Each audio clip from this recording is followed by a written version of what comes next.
Hello everyone, triple a bright academy के YouTube channel पर आप सभी का स्वागत है। आज हम फिर से कुछ इंपॉर्टेंट करंट अफेयर करेंगे जो 15 मार्च से लेकर आपके पास 21 मार्च तक आपको देखने को मिलते हैं। तो आई होप आपने अपनी पुरानी वीडियो कंप्लीट कर ली होगी जो उसके साथ जितना भी करंट था, क्योंकि पिछली बार फैक्चुअल न्यूज़ बहुत सारी थी, तो आई थिंक आपने वो कंप्लीट कर ली होंगी। अब हम आगे बढ़ेंगे आज। जैसे कि आपको पता है कि पहले आप कौन सी चीज़ें कवर करते हैं, पहले आप जो प्रीवियस वीक क्वेश्चन होते हैं या रिवीजन होता है उसे आप करते हैं। तो आई होप आपने पिछली वाली न्यूज़ अच्छे से पढ़ी होगी। मैं खुद मान रही हूँ बेटा, पिछली वाली जो न्यूज़ है वो बहुत ज़्यादा फैक्चुअल है, थोड़ी मुश्किल है याद करना क्योंकि डेटा बहुत सारा है उसके अंदर। ठीक है, तो कोशिश करना कि उसको एक दो बार रिवीजन करो ताकि आपको समझ में आए वो थोड़ी सी। ठीक है, चलिए, तो ये क्वेश्चन आप इसके आंसर आप दे देंगे यहाँ पर। और अब हम यहाँ पर अपना पहला इंपॉर्टेंट सेक्शन शुरू करते हैं जिसका नाम आता है appointments and person in news. इसके बारे में बात कर लेते हैं। ठीक है, तो स्टार्ट करते हैं। क्या क्या चीज़ें स्टैटिक जुड़ेगी इसके साथ, उनके बारे में भी बात करेंगे ताकि हम क्लियरिटी से इसे सॉल्व यहाँ पर कर पाए। ठीक है, चलिए आते हैं और क्या लिखा है यहाँ पर बात करते हैं। ठीक है, आइए गौर करते हैं। लिखा हुआ है बच्चे हमारे पास यहाँ पे कि 24 नंबर के, अब पहला ही डेटा आपके लिए बहुत इंपॉर्टेंट हो गया। क्या लिखा हुआ है कि प्रधानमंत्री बने हैं कहाँ के, कनाडा के, और कौन से नंबर के बने हैं बच्चा, तो 24वें। ये आपको यहाँ पर क्लियर रखना पड़ेगा। ठीक है, बात करते हैं इनके बारे में। कहता है इनका नाम है मार्क जोसेफ कार्ने। क्या नाम है इनका? Mark Joseph Carney. अब आप कार्ने करके याद रखो।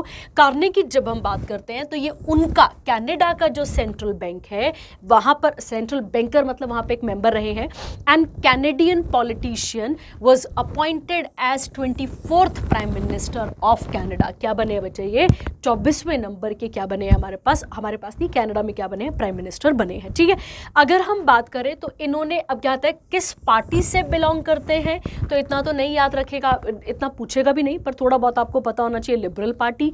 कितने वोटों से जीते हैं हमारे किसी काम का नहीं है, पर किसको सक्सीड करने जा रहे हैं तो प्रधानमंत्री जस्टिन ट्रूडो। अगर आपको याद होगा बच्चे, हमारे कनाडा के साथ अभी कुछ ही सालों पहले रिलेशन खराब हो गए थे। जब याद करिए, वो जो प्रो खालिस्तानी वो था ना, एक्टिविस्ट था हरदीप सिंह पुरी, जिसकी डेथ हुई थी और उसका क्लेम हमारे ऊपर भी डाला गया था कि हम उसमें इन्वॉल्व थे। हम बोलने का मतलब है इंडिया उसमें इन्वॉल्व था। तो ये सब मैटर तो चल ही रहे थे हमारे साथ साथ। उसके अलावा अगर हम बात करें, कहता है he is the first Canadian PM to reach this position. अब ये ऐसे पहले प्रधानमंत्री बनेंगे कनाडा के जो इस पोजीशन पे बैठेंगे without have been elected to a political position. मतलब इनका अभी तक कोई भी पॉलिटिकल बैकग्राउंड नहीं था और ये पहले ऐसे व्यक्ति होंगे जो कहाँ जाकर बैठेंगे, इस बड़ी सी पोस्ट पे जाकर बैठेंगे। क्लियर हो गया? अगला पॉइंट कहता है prior to his appointment he served as the governor of both Bank of Canada and the Bank of England. ये आपने यहाँ पर क्लियर रखना है। ठीक है, तो पहले ये वहाँ पे ड्यूटी कर रहे थे और अगर क्वेश्चन पूछेगा भी बेटा तो इस तरीके से होगा कि कौन सा ऐसा बैंकर है जो वहाँ पर क्या बन गया, प्रधानमंत्री। तो सीधा सीधा क्वेश्चन होगा, घबराने की बात नहीं है। ठीक है, अब आते हैं, यहाँ तक क्लियर हो गया आपके पास। ये था आपके पास पहला करंट अफेयर। इसके साथ कहता है बिटवीन 2020 से लेके 2025 के बीच में he held the position of United nation special envoy for climate action and finance. ठीक है, तो इसके लिए भी इन्होंने क्या करा है, वहां पर हेड करा होगा। उसके अलावा को chair the Glasgow financial alliance for net zero. आपको याद होगा नेट जीरो एमिशन वाली बात चल रही थी, तो उन सब में भी इनका एक इंपॉर्टेंट रोल वहां पर रहा है। ठीक है, अब बात करते हैं कनाडा के हेड ऑफ स्टेट कौन आते हैं तो किंग चार्ल्स III आते हैं, याद रखना है। और कैपिटल क्या आती है इसकी, ओटावा। ये आप यहाँ पर क्लियर रखेंगे। ठीक है, चलिए आते हैं और अब क्वेश्चन क्या क्या बनते हैं इसके साथ के, इसके बारे में बात हम कर लेते हैं। ठीक है, आइए बात करते हैं बच्चे। सबसे पहले बात करते हैं कि इंडिया और कनाडा की जब हम बात करते हैं तो दोनों के डिप्लोमेटिक रिलेशन, डिप्लोमेटिक का मतलब हो गया हमारे आपस में कह सकते हैं आप, रिश्ते कह सकते हैं। तो डिप्लोमेटिक रिलेशन हमारे और इनके कब स्टैब्लिश हुए थे तो आप गौर करेंगे वो 1947 में स्टैब्लिश हो गए थे। तो पहला क्वेश्चन तो सीधा ही बन गया कि डिप्लोमेटिक रिलेशन इनके हमारे साथ कब सेटअप हुए थे तो 1947 में सेटअप हो गए थे। ठीक है, अगर हम कनाडा की बात करें बच्चे तो कनाडा और इंडिया दोनों के दोनों कुछ ऑर्गेनाइजेशंस के मेंबर हैं। क्या बोला मैंने आपको यहाँ पर, कुछ ऑर्गेनाइजेशंस के क्या हैं, हम और कनाडा दोनों के दोनों मेंबर हैं। जैसे कि एग्जांपल लेते हैं, जैसे कि अगर हम बात करें G20 की, अगर हम बात करते हैं G20 की, इसके हम भी मेंबर है, कनाडा भी मेंबर है। याद करो मैंने आपको एक क्वेश्चन कराया होगा, गुरुजी सीता अब SSC FCI में पास हो गई है, ये क्वेश्चन कराया ना आपको, सिलेक्ट हो गई है, तो वहाँ पर भी मैंने आपको इसका नमोनिक कराया हुआ है, ठीक है। उसके अलावा आपने याद रखना है यूनाइटेड नेशंस, ठीक है, UN की जब हम बात करते हैं, जो पिछले लेक्चर में मैं आपको करा कर गई थी, यूनाइटेड नेशन आ गया। और उसके अलावा अगर हम बात करें तो कॉमनवेल्थ उन कंट्रीज़ का ग्रुप है बच्चे जिस पे कभी ना कभी किसका कब्जा रहा है, ब्रिटेन का कब्जा रहा है। तो ये आप यहाँ पर क्लियर रखेंगे, ठीक है, ये भी क्लियर हो गया आपको। उसके बाद अब देखते हैं यहाँ पर, अब अगला पॉइंट समझते हैं कि और क्या क्या चीज़ें इसके साथ जुड़ सकती हैं, ठीक है। अब देखो बच्चा, अगर हम कनाडा की बात करें तो पूरे वर्ल्ड में, ध्यान से सुनना, पूरे वर्ल्ड में सबसे लॉन्गेस्ट कोस्टल लाइन, ध्यान देंगे, सबसे लंबी कोस्टल लाइन, ठीक है, कोस्ट लाइन किस राज्य की है? तो हमारा आंसर क्या टिक, राज्य sorry, I am so sorry, किस कंट्री की है? तो आप क्या टिक करके आएंगे? कनाडा, याद रखना है। अब अगर हम बात करें यहाँ पे 49th पैरेलल, एक इमेजिनरी लाइन है जिसका नाम है 49th पैरेलल, ये एक्चुअली में लाइन हमें USA और किसके बीच में देखने को मिलती है? कनाडा, या फिर आप मोटा मोटा ऐसे कह सकते हैं कि कनाडा और USA को सेपरेट करने वाली इमेजिनरी लाइन का नाम क्या आता है आपके पास? 49th पैरेलल आता है, ठीक है। क्लियर हो गया आपके पास ये वाला भी। उसके अलावा अगर हम बात करें बच्चे, कनाडा हमें क्या प्रोवाइड करता है? तो कनाडा हमें यूरेनियम प्रोवाइड करता है, ध्यान देंगे। और इस यूरेनियम का यूज़ हम कहाँ पर करते हैं? हम न्यूक्लियर रिसर्च कह सकते हैं आप यहाँ पर, इसमें हम इसका यूज़ यहाँ पर करते हैं, ठीक है। तो न्यूक्लियर रिसर्च हो गया, ये न्यूक्लियर पावर प्लांट्स हो गए, उनमें हम यूज़ करते हैं किसका बच्चे? यूरेनियम का। क्लियर हो गया। उसके अलावा अगर हम थोड़ा सा हिस्टोरिकली देखें, तो कनाडा में अगर हम बात करते हैं, ठीक है, क्या बनाया गया था? तो कनाडा का एक शहर आता है जिसका नाम है वैंकूवर, ठीक है, वैंकूवर की बात करते हैं। तो वैंकूवर में क्या बनाया गया था? सेवक संघ, ध्यान देना है आपने यहाँ पर, सेवक संघ अगर हम बात करें यहाँ पे, जिसको आप ऐसे लिखेंगे, इसको आप स्वदेशी भी लिख सकते हैं, स्वदेश भी लिख सकते हैं, स्वदेशी सेवक संघ कहाँ बनाया गया था बच्चे? तो यह आप याद रखेंगे, वैंकूवर में बनाया गया था, ठीक है।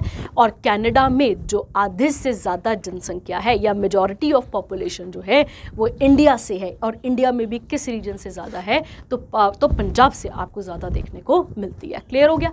उसके अलावा अगर हम बात करते हैं, आप सबने हिस्ट्री के अंदर कामागाटा मारू इंसिडेंट ज़रूर सुना होगा, ठीक है। तो कामागाटा मारू जो इंसिडेंट है बच्चे, वो भी कहाँ पर हुआ था? तो वो भी आपको गौर करना है, वो भी वैंकूवर कनाडा के पास ही हमारे पास हुआ था, ठीक है। क्लियर हो गया। तो ये था आपके पास पहला इंपॉर्टेंट करंट अफेयर, इसके साथ जुड़ने वाले क्वेश्चन जो बन सकते थे वो हमने देख लिए। और उसके अलावा एक बात और याद रखना, अगर इंडिया में आपसे पूछेगा कि इंडिया में किस राज्य की सबसे लंबी कोस्टल लाइन है, तो हमारा आंसर वहाँ पे टिक होना है गुजरात, ये आप यहाँ पर क्लियर रखेंगे, ठीक है। वर्ल्ड में किस कंट्री की है? तो आप याद रखेंगे कनाडा। और इंडिया में पूछी होगी तो हमारा आंसर क्या निकल कर आएगा? इंडिया में आंसर निकल कर आएगा आपके पास गुजरात, ये आप यहाँ पर क्लियर रखेंगे, ठीक है। चलिए आगे बढ़ते हैं इसके साथ का, और अगला करंट अफेयर देखते हैं। अगला कहता है बच्चे कि 8th नंबर के प्रधानमंत्री बने हैं किसके? ट्रिनिडैड और टोबैगो के। अब हमारे दिमाग में पहला क्वेश्चन आएगा कि ट्रिनिडैड और टोबैगो दोनों कंट्रीज आती कहाँ पर है? गौर करते हैं, ठीक है। देखिए, आप सबने मैप देखा होगा वर्ल्ड का, इस तरीके से हमें क्या देखने को मिलता है यहाँ पे? नॉर्थ अमेरिका से साउथ अमेरिका को कनेक्ट करने वाली, मैं बहुत गंदा बना रही हूँ यहाँ पे, आप गौर कर लेना, ये साउथ अमेरिका आ गया। नॉर्थ अमेरिका और साउथ अमेरिका को कनेक्ट करने वाली लाइन का नाम क्या आता है? आपको याद होगा, पनामा, जिसे हम पनामा इस्तेमस भी कहते हैं। इसी साउथ अमेरिका के थोड़ा सा अगर हम इस तरफ चलते हैं, ठीक है, ऊपर की तरफ, नॉर्थ ईस्ट की तरफ चलते हैं, तो यहाँ पर आपको एक आइलैंड कंट्री मिलेगी, जिस आइलैंड कंट्रीज का नाम आपके पास क्या आता है? इनका नाम आता है ट्रिनिडैड, और क्या नाम आता है? और टोबैगो नाम आपको देखने को मिलता है, ठीक है। क्लियर हो गया आपके पास यहाँ पर। अच्छा, इसके अलावा यहाँ जो नेशंस हैं उन्हें क्या नाम दिया जाता है बच्चे? उन्हें कैरेबियन कंट्रीज भी कहा जाता है। क्या कहा जाता है बच्चों ने? कैरेबियन कंट्रीज भी कहा जाता है। और तुम्हें याद होगा अभी कुछ ही टाइम पहले हमारी एक मीटिंग हुई थी इनके साथ जिसका नाम था कैरीकॉम। क्या नाम था उसका? कैरीकॉम। ये मैं आपको पहले भी क्लासेस में बता चुकी हूँ, ठीक है। आइए अब गौर करते हैं क्या लिखा हुआ है। तो ये हमें समझ में आ गया कि लोकेशन कहाँ पर है। अब हम आगे बढ़ते हैं। कहता है Stuart Richard Young, a Trinidadian attorney and politician, was sworn in as the 8th prime minister of the republic of Trinidad and Tobago. ये तो क्लियर हो गया हमारे पास। इससे पहले ये क्या कर रहे थे? तो इससे पहले ये मिनिस्ट्री ऑफ एनर्जी और एनर्जी इंडस्ट्री में काम कर रहे थे और minister in the office of the PM. तो आप याद रखेंगे यहाँ पर। और इन्हें कई बारी क्या कहा जाता है? मिनिस्टर ऑफ एवरीथिंग, ठीक है। माना जाता है कि इन्होंने इन्होंने जो है वो ऐसे बहुत सारे पोर्टफोलियो का मतलब होता है बच्चे डिपार्टमेंट्स। जैसे मान लो एक बंदे ने लॉ का डिपार्टमेंट भी संभाला हुआ है, एक बंदे ने फाइनेंस का डिपार्टमेंट भी संभाला हुआ है, ठीक है। तो बहुत सारी जगहों पे इनका कंट्रीब्यूशन रहा है और बहुत जगहों पे इनका रोल रहा है। इस सेंस में इन्हें क्या बोला गया है? मिनिस्ट्री ऑफ एवरीथिंग बोला गया है, ठीक है। और टोबैगो और ट्रिनिडेड की जब हम बात करते हैं तो इनकी कैपिटल का नाम क्या आता है बच्चे आपके पास? Port of Spain. ये आप यहाँ पर क्लियर रखेंगे, ठीक है। और याद रखना बच्चे, ये दोनों कंट्रीज की अगर हम बात करें तो ये दोनों कंट्रीज पहली ऐसी कंट्री बनेंगी या फर्स्ट कैरेबियन कंट्रीज बनेंगी जो कि किसकी मेंबर बनी थी, या फिर फर्स्ट कैरेबियन कंट्रीज है जिन्होंने इंडिया के यूपीआई सिस्टम को क्या करा था? एडॉप्ट करा था, ठीक है। तो आप यहाँ पर याद रखेंगे। तो इंडिया का जो यूपीआई सिस्टम है जिसका नाम है यूनिफाइड पेमेंट इंटरफेस, उसको यूज करने वाली पहली 2 कैरेबियन कंट्रीज कौन सी थी या आइलैंड नेशन कौन से थे? तो आप याद रखेंगे इनका नाम था ट्रिनिडेड एंड टोबैगो। ये आप यहाँ पर क्लियर रखेंगे, ठीक है। क्लियर हो गया सबके पास? तो ये बहुत इंपॉर्टेंट है आपके पास और आपको थोड़ा बहुत पता भी होना चाहिए, ठीक है। उसके अलावा इनको भी आज़ादी मिली है किससे? यूनाइटेड किंगडम से ही आज़ादी मिली है। तो मतलब ये भी हमारे साथ किसके मेंबर हैं? तो ये कॉमनवेल्थ के मेंबर आपको देखने को मिल जाते हैं, ठीक है। क्योंकि मैंने अभी आपको थोड़ी देर पहले क्लियर करा कि कॉमनवेल्थ उन कंट्रीज का ग्रुप है जो कि कभी ना कभी किसके डोमेन के अंदर रही हैं? ब्रिटेन के डोमेन के अंदर रही हैं। क्लियर हो गया सबके पास? अच्छा, अब मैं आपको एक क्वेश्चन और यहाँ पे सिखा दूँ। अब एक टर्म आई थी आपके पास, उस टर्म से बनने वाला क्वेश्चन बता दूँ आपको। देखिए बच्चा, एक क्वेश्चन आपके पास आता है जिसे कहा जाता है पोर्टफोलियो, ठीक है। अभी मैंने आपको बताया कि पोर्टफोलियो का मतलब होता है डिपार्टमेंट। आप डिपार्टमेंट भी कह सकते हैं इसे, या फिर आप इसे क्या कह सकते हैं? आप इसे मिनिस्ट्रीज भी कह सकते हैं, ठीक है। या फिर आप मंत्रालय भी कह सकते हैं मोटी मोटी भाषा में, ठीक है। गौर करो, ये जो पोर्टफोलियो सिस्टम है इंडिया में किसने इंट्रोड्यूस करा था? पहली बार, ठीक है। क्योंकि आज तो हमारा मुख्यमंत्री होता है तो उसकी भी काउंसिल ऑफ मिनिस्टर होती हैं और उस काउंसिल ऑफ मिनिस्टर के पास कोई ना कोई डिपार्टमेंट होता है। तो आप गौर करेंगे इसे इंट्रोड्यूस करने वाले कौन थे बच्चा? Lord Canning. ये आपने यहाँ पर क्लियर पॉइंट रखना है, ठीक है। और कब इंट्रोड्यूस हुआ था? तो लगभग 1859 के आसपास। 1859 नहीं होगा, सॉरी, ठीक है। 1859 में गलत बोल रही हूँ यहाँ पे, मैं ये थोड़ा भूल रही हूँ, पर आप याद रखेंगे किसने इंट्रोड्यूस करा था यहाँ पर? तो लॉर्ड कैनिंग। इसका आंसर आपके पास निकल कर आ जाता है, ठीक है। तो ये आप इसके साथ यहाँ पर ऐड कर लेंगे। तो जो मंत्रालय सिस्टम है वो एक्चुअली में किसने इंट्रोड्यूस करा था इंडिया में? लॉर्ड कैनिंग ने। और ईयर में थोड़ा सा मैं भूल रही हूँ, आप इसे चेक कर लेना, फिर आप मुझे कमेंट सेक्शन पे बता देना, ठीक है। चलिए आगे बढ़ते हैं इसके साथ का और अगला इंपॉर्टेंट करंट अफेयर देखते हैं। अगला आता है बच्चे, गुडविल एम्बेसडर बनाया गया है किसको? फॉर विजन के लिए। विजन का मतलब क्या हो गया बच्चे? जब भी हम विजन की बात कर रहे हैं तो हम विजन किसको कह रहे हैं यहाँ पे? आई को ही कह रहे हैं, ठीक है। हम अपनी आंखों की ही बात कर रहे हैं यहाँ पे। तो क्या बोला गया है समझते हैं इसको। कहता है कृष्णमचारी श्रीकांत, आप सबने श्रीकांत का नाम जरूर सुना होगा, कैप्टन भी रहे हैं इंडियन नेशनल क्रिकेट टीम के। इनको गुडविल एम्बेसडर बनाया गया है बच्चे किसका? Vision 2020 India. अब आप यहाँ पर बहुत कंफ्यूज हो सकते हैं, ठीक है। हमें लगेगा कि 2020 तो पुरानी बात हो गई, तो अभी की बात तो नहीं हो रही होगी। तो आप गौर करेंगे कि 2020 वो बोल रहा है, मतलब वो किसकी बात कर रहा है? विजन का नाम 2020 है, ठीक है। कहता है ताकि हम क्या कर सके, अ नेशनल इनिशिएटिव है विजन 2020 हम किसे एलिमिनेट करना चाहते हैं बच्चे? ब्लाइंडनेस को एंड विजुअल इम्पार्टमेंट या इम्पेयरमेंट सॉरी अक्रॉस इंडिया। वो लोग जो पूरे तरीके से नहीं देख पाते हैं या फिर वो लोग जो कि आधा अधूरा नहीं देख पाते हैं, उनकी बात यहाँ पर की गई है। ठीक है, ऐसे लोगों को जल्दी से जल्दी डायग्नोस किया जाएगा या फिर उनके बारे में पूरी की पूरी इंफॉर्मेशन ली जाएगी और उसके बाद उनको ठीक करने की बात यहाँ पर की जाएगी। ठीक है, और आई हेल्थ से रिलेटेड जो अवेयरनेस कैंपेन होंगे उनको भी फैलाया जाएगा ताकि लोगों को पता लग सके कि आई कितनी, मतलब बेटा आई चली गई तो फिर क्या रहेगा ना, आंखें ही अगर हमारी खराब हो गई तो हम क्या देख पाएंगे? ठीक है, अच्छे तरीके से कुछ भी नहीं हो पाएगा प्रॉपर। तो कहता है विजन है 2020 the right to sight, India is a national initiative, India is a national initiative established, लिखा है with the aim of eliminating avoidable blindness and visual impairment across India. ठीक है, माना जाता है बच्चे, इंडिया की अगर हम बात करें, माना जाता है कि 4.8 मिलियन, डाटा नोट करेंगे आप यहाँ पर, 4.8 मिलियन लोग तो ऐसे हैं बच्चे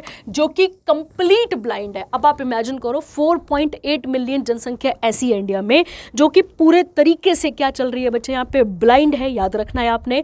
और मोर देन 70 मिलियन लोग ऐसे हैं जो कि 70 मिलियन ऐसे लोग, 70 मिलियन हाँ ऐसे लोग हैं बच्चे जो कि क्या है यहाँ पर, जिनकी आंखें पूरे तरीके से नहीं है, मतलब जिनको सीरियसली विजन प्रॉब्लम हमें देखने को मिलता है। ठीक है, अब अगर हम बात करें बच्चा इसकी, तो मेजर कारण क्या होते हैं, किसके मेजर कारण क्या होते हैं? ब्लाइंडनेस के। तो गौर करने वाली बात है, सबसे पहले आप सबने सुना होगा मोतियाबिंद का नाम सुना होगा। ठीक है, जिसे हम इंग्लिश में कैटरैक्ट कहते हैं। तो ये कैटरैक्ट अगर हम गौर करें तो ये हमें जवानी में तो नहीं कह सकते आप, हाँ, पर जो घर में बुजुर्ग लोग होते हैं उनकी आंखों पे ये ज़्यादा करके हमें देखने को मिलता है। ठीक है, अगर हम बच्चों की बात करें, बच्चों में अगर विटामिन ए की डेफिशिएंसी आ जाए बच्चे, ठीक है, तो विटामिन ए की डेफिशिएंसी की वजह से भी ये ब्लाइंडनेस हमें देखने को यहाँ पर मिल जाती है। ठीक है, उसके अलावा एक और अगर आप देखेंगे यहाँ पे ग्लूकोमा, इसे ग्लोआकॉम कहते होंगे, ये ग्लोकॉम कहते होंगे, याद रखेंगे आप। अगर ये टाइम पर क्योर ना किया जाए तो क्या हो सकता है बच्चे, तो हम पूरे तरीके से हम आई साइट खो भी सकते हैं और परमानेंटली हम अपनी आंखें खो देंगे, मतलब हम देखना ही बंद कर देंगे यहाँ पे। ठीक है, क्लियर हो गया? तो ये आप थोड़ा सा इसके साथ का जोड़ लेंगे। और विजन क्या है? आई से रिलेटेड डिजीजेस को ठीक करना या आई हेल्थ को ठीक करने के लिए विजन है 2020। हम कंफ्यूज होंगे, इतना पुराना नहीं होगा, पर याद रखना इतना ही पुराना है, 2020 का ही है। अब हम 2025 में चल रहे हैं। ठीक है, और किससे अपॉइंट किया गया है? तो श्रीकांत को। और श्रीकांत कौन है? इंडियन नेशनल क्रिकेट टीम के कौन रहे हैं बच्चा? ये हमारे पास कैप्टन भी रहे हैं। ठीक है, चलिए आगे बढ़ते हैं, अगले पे आते हैं। अगला सेक्शन कौन सा आता है बच्चे हमारे पास? यहाँ पे नेशनल, और नेशनल के साथ क्या क्या बनेगा उसके बारे में बात कर लेते हैं। ठीक है, आइए। कहता है प्रधानमंत्री, अगर हम बात करें युवा 3.0 टू नर्चर यंग ऑथर्स। ठीक है, गौर करो बच्चे, देखो अगर हम पुराने टाइम की बात करते हैं तो पुराने टाइम पीरियड पे जो राजे महाराजे होते थे बच्चे, उन्हें बहुत शौक होता था अपने बारे में कुछ ना कुछ लिखवाने का। ठीक है, अपनी अच्छाइयाँ ही लिखवाते थे, बुराइयाँ तो कभी कोई नहीं लिखेगा, वो तो कोई और ऑथर होगा जो उसको क्रिटिसाइज करेगा तो वो लिखेगा। ठीक है, बट अदरवाइज सब अच्छा लिखवाते थे। ठीक है, तो वैसा ही कुछ अगर हम गौर करें यहाँ पर, ये देखो क्या लिखा है, कहता है the department of higher education. गौर करो, मैं आपको पहले भी करवा कर गई हूं कि हायर एजुकेशन को टेरिशरी एजुकेशन भी कहा जाता है। ठीक है, तो इसे हम टेरिशरी एजुकेशन का नाम भी देते हैं। किसके अंदर आई है बच्चा? ये मिनिस्ट्री ऑफ एजुकेशन। और मिनिस्ट्री ऑफ एजुकेशन अभी किसके पास है? तो धर्मेंद्र प्रधान के पास आपको देखने को मिलती है। ठीक है, तो धर्मेंद्र प्रधान के पास क्या आ जाता है? एजुकेशन का पोर्टफोलियो आ जाता है, और portfolio system was introduced by, अभी आपने पीछे पढ़ा, कैनिंग। ठीक है, आइए। कहता है यहाँ पर has introduce the third edition, मतलब इससे पहले 2 एडिशन आ चुके हैं। ठीक है, third edition of the prime ministers young upcoming and versatile author. तो यूथ की फुल फॉर्म क्या हो, सॉरी युवा की फुल फॉर्म क्या हो गई? Young upcoming versatile author scheme for mentoring young authors. ठीक है, तो आप जितना अच्छा लिखेंगे, मतलब लिखने के ऊपर बात यहाँ पर की जा रही है। ठीक है, मतलब जितनी अच्छी आप लिख पाएंगे जिससे इंडिया का डायस्पोरा मान लेते हैं, मैं जैसे सुनीता विलियम्स हैं, ठीक है, सुनीता विलियम्स कहीं और रह रही हैं, तो उन्होंने कुछ ऐसा लिख दिया इंडिया के बारे में, तो बोलने का मतलब है कितना कितना डायस्पोरा है हमारा। डायस्पोरा मतलब कितनी जनसंख्या है हमारी, कुछ जनसंख्या तो इंडिया में ही है और कुछ कहाँ फैली हुई है, तो वो भी तो कहीं ना कहीं गुडविल का काम करते हैं ना बाकी देशों के साथ भी, तो वैसे ही कुछ है यहाँ पर। कहता है अगर हम बात करें प्रधानमंत्री युवा 3.0 build on participation of young authors in 22 Indian languages, याद करो हमारे शेड्यूल में भी लिखी गई है, पता ना आपको, and 22 Indian languages and English in its previous editions. कहता है this initiative is design to encourage, ताकि जो यंग राइटर्स हैं जिनकी उम्र अभी 30 साल से अंदर है वो आएँ, वो लिखें। और अभी आप लोगों ने बेटा बहुत सारी ऐसी चीज़ें देखी होंगी यार, याद करो ऐसे बहुत सारे इंडियन एक्टर्स हैं जिनको आज भी रीडिंग करना या राइटिंग करना या फिर ऐसे मतलब बुक्स लिखने का बहुत ज़्यादा शौक है, ठीक है।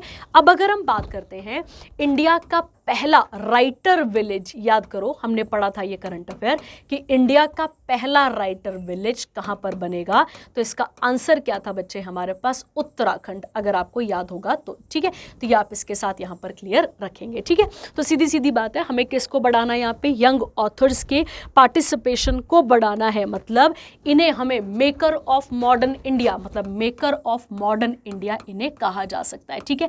क्योंकि जो ये किताबें हैं बच्चा ये बहुत इंपॉर्टेंट रोल प्ले करेंगी हमारे बाद भी हमारे बारे में जानने के लिए लोगों को, ठीक है।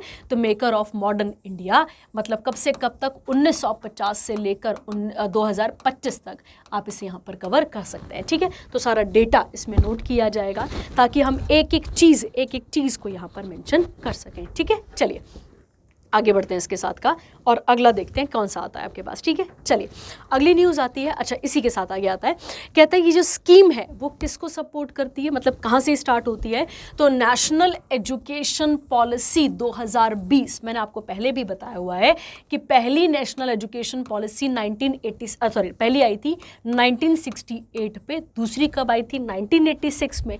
पहली वाली जो है वो डॉक्टर के कस्तूरी रंगन की रिकमेंडेशन से आई थी और दूसरी वाली कोठारी कमीशन की रिकमेंडेशन से आई थी और तीसरी कब की है बच्चे, तो 2020 की है, ठीक है। कहता है the programme starts with the national level competition by my government portal.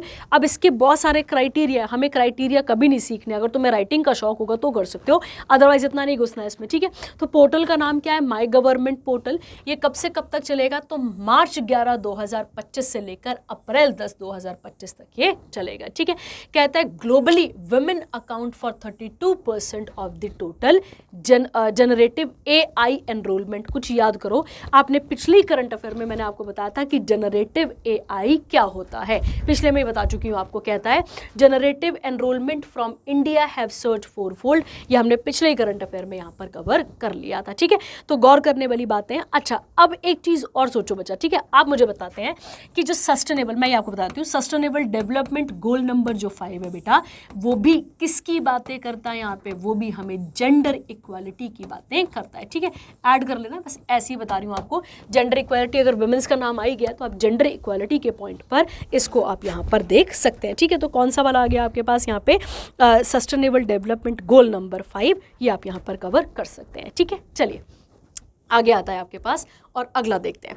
अगला आता है बच्चे हमारे पास यहाँ पे न्यूज़ अगली आती है 69th commission on the status of women, ठीक है, वेरी वेरी इंपॉर्टेंट। फिर से आप अगर देख लेंगे तो आप सस्टेनेबल डेवलपमेंट गोल नंबर 5 इसके साथ ऐड कर सकते हैं, ठीक है, क्योंकि वो जेंडर इक्वालिटी है, तो जेंडर इक्वालिटी में वुमेन का ही तो बुरा हाल है, ठीक है। याद रखेंगे हमारे कॉन्स्टिट्यूशन के अंदर आर्टिकल नंबर 15 के अंदर भी लिखा है कि आप सेक्स के बेसिस पे क्या नहीं कर सकते हैं, भेदभाव नहीं कर सकते हैं, ठीक है, याद होगा आपको। उसके अलावा इक्वालिटी बिफोर लॉ, कानून के सामने मैं आप कोई भी, हम सब क्या है बच्चे यहाँ पर बराबर हैं, याद रखना है आपने। उसके अलावा अगर हम बात करते हैं कौन सा वाला, उसके अलावा फंडामेंटल ड्यूटी में भी, मुझे पूरी फंडामेंटल ड्यूटी अच्छे से याद नहीं आ रही है, पर ड्यूटी के अंदर डेरोगेटरी वर्ड यूज हुआ है, डेरोगेटरी वर्ड्स अगेंस्ट या डेरोगेटरी प्रैक्टिस अगेंस्ट वुमेन, तो आप इसके साथ देख लेंगे, ठीक है। आइए, कहता है गवर्नमेंट ऑफ इंडिया ने पार्टनरशिप कराए किसके साथ, यूनाइटेड नेशन वुमेन, और ये जो अगर हम बात करते हैं इसको 69 सेशन इसका हुआ है और ये कहाँ पर हेल्ड किया गया है बच्चे? न्यूयॉर्क यूएसए में। और ध्यान रखना न्यूयॉर्क किसके हेडक्वार्टर है? यूनाइटेड नेशन के। ये भी हम बात पहले कर चुके हैं, पिछले लेक्चर में हमने ये बात पूरी क्लियर करी थी। कहता है यहाँ पर इस सेशन को को चेयर करने वाली कौन थी? तो यूनियन मिनिस्टर, क्या नाम है इनका? Shrimati Annapurna Devi, ministry of women and child development. Sima Bahous कौन आती हैं आपके पास? ये executive director of UN women, इन्होंने यहाँ पर पार्टिसिपेट करा है। कहता है the round table underscored the critical importance of digital and financial inclusion to women's. गौर करना किन चीज़ों पे बात होगी। तो यहाँ पर बात की जा रही है डिजिटलाइजेशन से किसको जोड़ना है? वुमेन्स को जोड़ना है और उनका फाइनेंशियल इंक्लूजन करना है। फाइनेंशियल इंक्लूजन का मतलब हो गया कि उनको बैंकिंग सिस्टम के साथ कनेक्ट करना है। किसके साथ कनेक्ट करना है? बैंकिंग सिस्टम के साथ उनको कनेक्ट करना है, ताकि वो एम्पावरमेंट में आ सके, मतलब उनके ऊपर सशक्तिकरण उनका हो और साथ ही साथ वो लीडरशिप क्वालिटी की तरफ यहाँ पर बढ़ना शुरू करें। ठीक है, तो ये आप इसके साथ यहाँ पर कवर कर सकते हैं। कहता है the event provided an international platform for sharing of experiences of emerging issues and strategies to implement 12 important areas। अब वो 12 important areas क्या है? हमारे काम का नहीं है। कहता है इसके बाद ऑफ कंसर्न। अब ये थोड़ा सा हमें जानना चाहिए कि बीजिंग प्लेटफॉर्म फॉर एक्शन क्या है बच्चा। तो याद रखना ये जो प्लान फॉर एक्शन है, या फिर जिसको हम क्या नाम दे रहे हैं, बीजिंग प्लान ऑफ एक्शन की बात कर रहे हैं बच्चा। ये पूरा का पूरा किसके बारे में बात करता है? ये एक्चुअली में बात करता है जेंडर इक्वालिटी के बारे में। ठीक है, याद रखना है आपने। और प्लस किसके? एम्पावरमेंट की बात करता है, तो एम्पावरमेंट ऑफ गर्ल्स की बात यहाँ पर करता है। ठीक है, तो मतलब लड़कियों का उत्थान करना। ठीक है, लड़कियों को पढ़ाई लिखाई के क्षेत्र पे या फिर डिजिटलाइजेशन की तरफ पूरा का पूरा जोड़ना, ये इसका एम हमें देखने को मिलता है। ठीक है, क्लियर हो गया। उसके अलावा अब अगर हम देखें यहाँ पर, तो एक फैक्चुअल क्वेश्चन और देख सकते हैं कि जो डिजिटल इंडिया मिशन है बच्चा, गौर करना, डिजिटल इंडिया मिशन, क्योंकि पूरे इंडिया को कैसे कनेक्ट करना था? डिजिटली कनेक्ट करना था। ये कब आया था बच्चे? तो 1 जुलाई 2015 को इसको लॉन्च किया गया था, इस प्रकार के मिशन को, ताकि इंडिया में डिजिटलाइजेशन को प्रमोट किया जा सके और डिजिटलाइजेशन को और आगे बढ़ाया जा सके। ठीक है, क्लियर हो गया। चलिए आगे बढ़ते हैं इसके साथ का, और अगला इंपॉर्टेंट करंट अफेयर देखते हैं क्या लिखा हुआ है। अगला आता है बच्चे आपके पास यहाँ पर मोबाइल ऐप फॉर PMIS। गौर करना यहाँ पर क्या न्यूज़ है ये, इसके बारे में पूरे तरीके से बात करेंगे ताकि हमें क्लियर हो जाए कि क्या न्यूज़ इसके अंदर आती है। ठीक है, देखिए कहता है जो निर्मला सीतारमन है, जिनके पास मिनिस्ट्री ऑफ फाइनेंस है और मिनिस्ट्री ऑफ कॉरपोरेट अफेयर है, इन्होंने एक मोबाइल एप्लीकेशन को लॉन्च करा बच्चे, जिसका नाम आता है आपके पास, मोबाइल एप्लीकेशन का नाम क्या आता है आपके पास? Prime minister internship scheme. ठीक है, गौर करना बच्चे, क्या नाम है इसका? Prime minister internship scheme. देखो गौर करो, यहाँ पे लिखा हुआ है बच्चे कि इसको पहली बार अनाउंस किया गया था कौन से वाले बजट में? जो 2024 और 25 का बजट था, इसको यहाँ इसके अंदर इसको इंट्रोड्यूस किया गया था। कहता है इसमें 5 साल के अंदर 1 करोड़ युवा को, गौर करना, इसमें 5 सालों के अंदर 1 करोड़ यूथ को जो है क्या करना था? अलग अलग कंपनीज में उनको इंटर्नशिप यहाँ पर दी जाएगी। तो अगर हम बात करते हैं 5 सालों के अंदर जो इंडिया के 1 करोड़ यूथ हैं, उनको किसके साथ कनेक्ट करना था या उनको क्या करवाना था बच्चे? उनको इंटर्नशिप दिलवानी थी। कहाँ पर? कंपनी में। ठीक है, अगर हम बात करें इससे क्या होगा, इससे वो जिन कंपनीज में काम करेंगे वहाँ पर उनको कितना पैसा मिलेगा? 5,000 रुपये महीना मिल जाएगा, क्योंकि इंटर्न है ना बेटा, सीख रहे हैं अभी तो यहाँ पर, तो उन्हें क्या मिल जाएगा? यहाँ पे पैसा मिल जाएगा। उस 5,000 में से गौर करना 4500 भारत सरकार देगी और जो 500 है वो कंपनी देगी, जिस कंपनी में वो बच्चे क्या कर रहे थे? इंटर्नशिप कर रहे थे। ठीक है, एज क्या बोली गई है? 21 से 24 साल, और कोई भारी बात है नहीं इसके अंदर करने के लिए। ठीक है, ये आप यहाँ पर याद रखेंगे। ठीक है, तो 21 से 24 वाले जो यूथ है वही अप्लाई कर सकते थे। आपके पास 10वीं और 12वीं का सर्टिफिकेट होना चाहिए था, डिप्लोमा होना चाहिए था, और आपकी फैमिली की इनकम 8 लाख रुपए से ऊपर नहीं होनी चाहिए थी सालाना, ठीक है। तो ये आप यहाँ पर कवर कर लेंगे, ठीक है। तो इस प्रकार के बच्चों को क्या प्रोवाइड करेंगे बच्चे, प्रधानमंत्री इंटर्नशिप स्कीम, ये आप यहाँ पर देख लेंगे, ठीक है। इसकी एड भी आई थी अभी कुछ टाइम पहले बहुत सारी, ठीक है। चलिए अगला बढ़ते हैं। अगला आता है बच्चे, आपको याद होगा कि हम 2025 को क्या मना रहे हैं, ईयर ऑफ डिफेंस रिफॉर्म। क्या मना रहे हैं इसको हम, ईयर ऑफ डिफेंस रिफॉर्म्स, इसको हम यहाँ पर बना रहे हैं, ठीक है। तो ईयर ऑफ डिफेंस रिफॉर्म्स क्यों मना रहे हैं बच्चा यहाँ पर, क्योंकि हमें डिफेंस की फील्ड में बेटा हम आगे भी चल रहे हैं और इसको और चेंजेस लेकर आएंगे। तो गौर करना क्या लिखा हुआ है, कहता है बेंगलुरु की एक कंपनी है, क्या नाम है इसका, प्रवेग पढ़ सकते हैं या प्रवेग आप डायनामिक्स इसका नाम है, और इसने इलेक्ट्रिक व्हीकल स्टार्टअप, ये कंपनी का नाम है बेटा, इसने Veer electrical tactical all terrain vehicle को यहाँ पर क्या करा है, इंट्रोड्यूस करा है, ठीक है। गौर करो बच्चा, हम रिन्यूएबल एनर्जी की तरफ बढ़ रहे हैं, तो इसी तर्ज पे इसको यहाँ पर क्या किया गया है, इंट्रोड्यूस किया गया है, ठीक है। याद रखना है आपने, और ताकि इसे कहाँ पर यूज किया जा सके, तो जितने भी, अब ये ऐसा व्हीकल होगा बच्चे, इसकी हम बात कर रहे हैं, ये ऐसा व्हीकल होगा कि हर प्रकार के टेरन का मतलब होता है उबड़ खाबड़ जगह, चाहे पहाड़ी क्षेत्रों चाहे प्लेन क्षेत्रों, सब जगह पर ये क्या करेगा, बिल्कुल यूजफुल रहेगा, इंक्लूडिंग फॉरवर्ड पेट्रोलिंग क्या होता है बच्चा, जब वो चेकिंग की जाती है, उसके बाद रेकनेंस, उसके बाद इंटेलिजेंस, सर्वेलेंस एंड उसके बाद ऑपरेशंस को प्रमोट करेगा, ठीक है। कहता है आतिमा कॉरपोरेशन प्राइवेट लिमिटेड इन नई दिल्ली, ये बिल्कुल किसकी सब्सिडरी है, इसी की सब्सिडरी है, जिसने इसके थोड़े थोड़े सामानों को भी तैयार कराए, ठीक है। और इसी को अभी एक अवार्ड भी मिला है, क्या नाम है इसका, तो आप याद रखेंगे, इसका नाम है iDEX innovation for defence excellence award, इसे दिया है, ठीक है। तो गौर करना, आतिमा कॉरपोरेशन बेंगलुरु वाले के ही एक छोटी बॉडी है या सब्सिडरी आप इसे कह सकते हैं। कहता है वीर ETATV और टॉप स्पीड कितनी रहेगी, 160 किलोमीटर पर आवर, रेंज कितनी रहेगी, मोर देन 500 किलोमीटर, पेलोड अपने साथ कितना लेके जा सकता है, तो 690 किलोग्राम का इंट्रोड्यूस कर सकता है। जो आईडेक्स अवार्ड है बच्चा, इन्हें डिफेंस इनोवेशन ऑर्गेनाइजेशन के द्वारा दिया जाता है, department of defence production, ministry of defence, prime minister's office of India, तो इतना काम का नहीं है, बस दिया जाता है, याद रखेंगे। ये जो आईडेस स्कीम है, इसमें क्या क्या किस चीज़ में फोकस किया जाएगा, इसका मेन एम है कि इनोवेशन, टेक्नोलॉजी और डेवलपमेंट को डिफेंस सेक्टर में किया जा सके, ठीक है, ताकि हम आत्मनिर्भर की जो बातें करते हैं डिफेंस की फील्ड में भी, वो भी हम कर सकें, ठीक है। चलिए आगे बच्चा, अच्छा मिनिस्ट्री ऑफ डिफेंस किसके पास है, तो सबको पता होगा बच्चा किसके पास आती है, राजनाथ सिंह, आप याद रखेंगे। और अभी पिछले ही किसी करंट अफेयर में एक प्रोजेक्ट न्यूज़ में था जिसका नाम क्या था, प्रोजेक्ट नमन, तो आप मुझे बताएंगे प्रोजेक्ट नमन क्या है, ठीक है, आप मुझे बताएंगे इसके बारे में, ठीक है। चलिए आगे बढ़ते हैं, अगला क्या आता है, अगली आती है बच्चे विज्ञान धारा स्कीम। क्या लिखा है यहाँ पर, विज्ञान धारा स्कीम या विज्ञान धारा स्कीम भी आप इसे कह सकते हैं।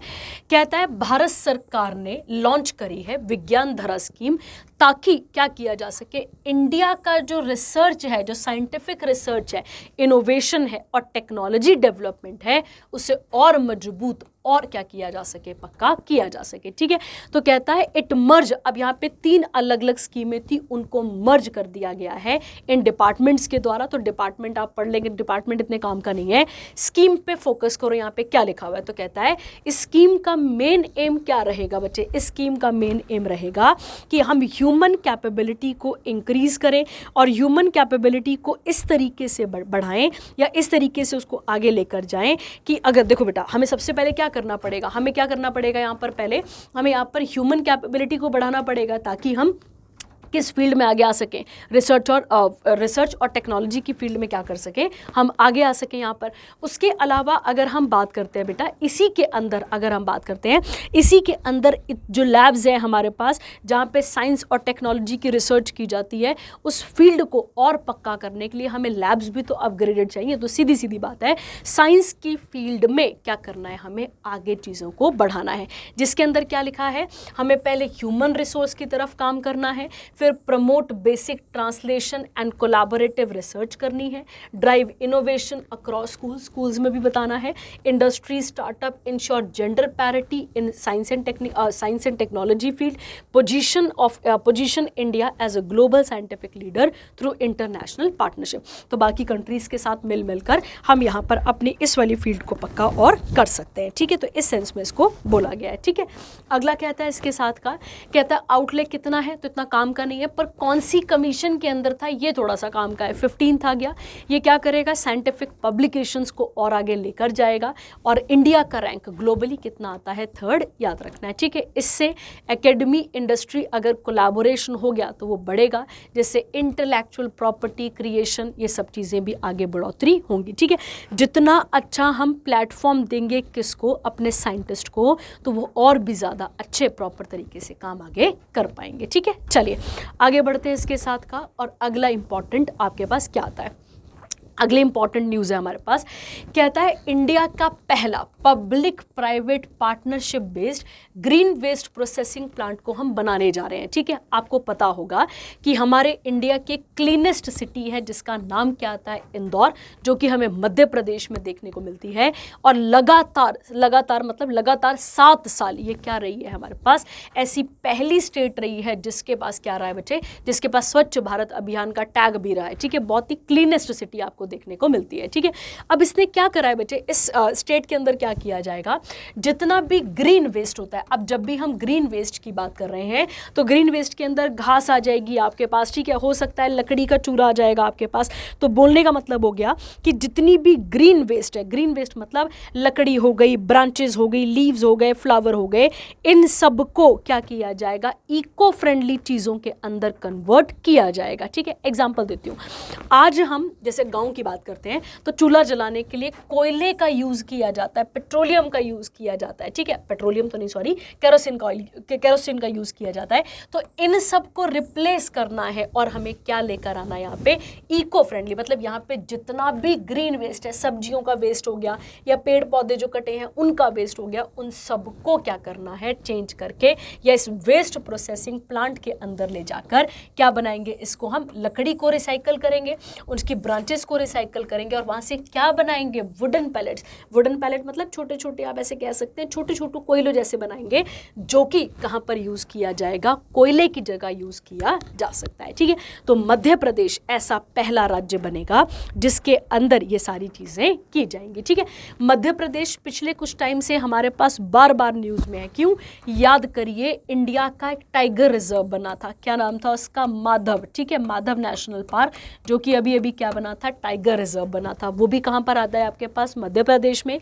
याद करिए, टाइगर स्टेट ऑफ इंडिया हम किसे कहते हैं, मैं आपको पहले भी बता चुकी हूँ, टाइगर स्टेट ऑफ इंडिया हम किसे कहते हैं, ये हम कहते हैं किसको, मध्य प्रदेश को। उसके अलावा अगर हम मध्य प्रदेश की बात करें तो ये स्टेट कब बना था हमारे पास, 1 नवंबर 1956 को, और इसी के अंदर छत्तीसगढ़ आता था।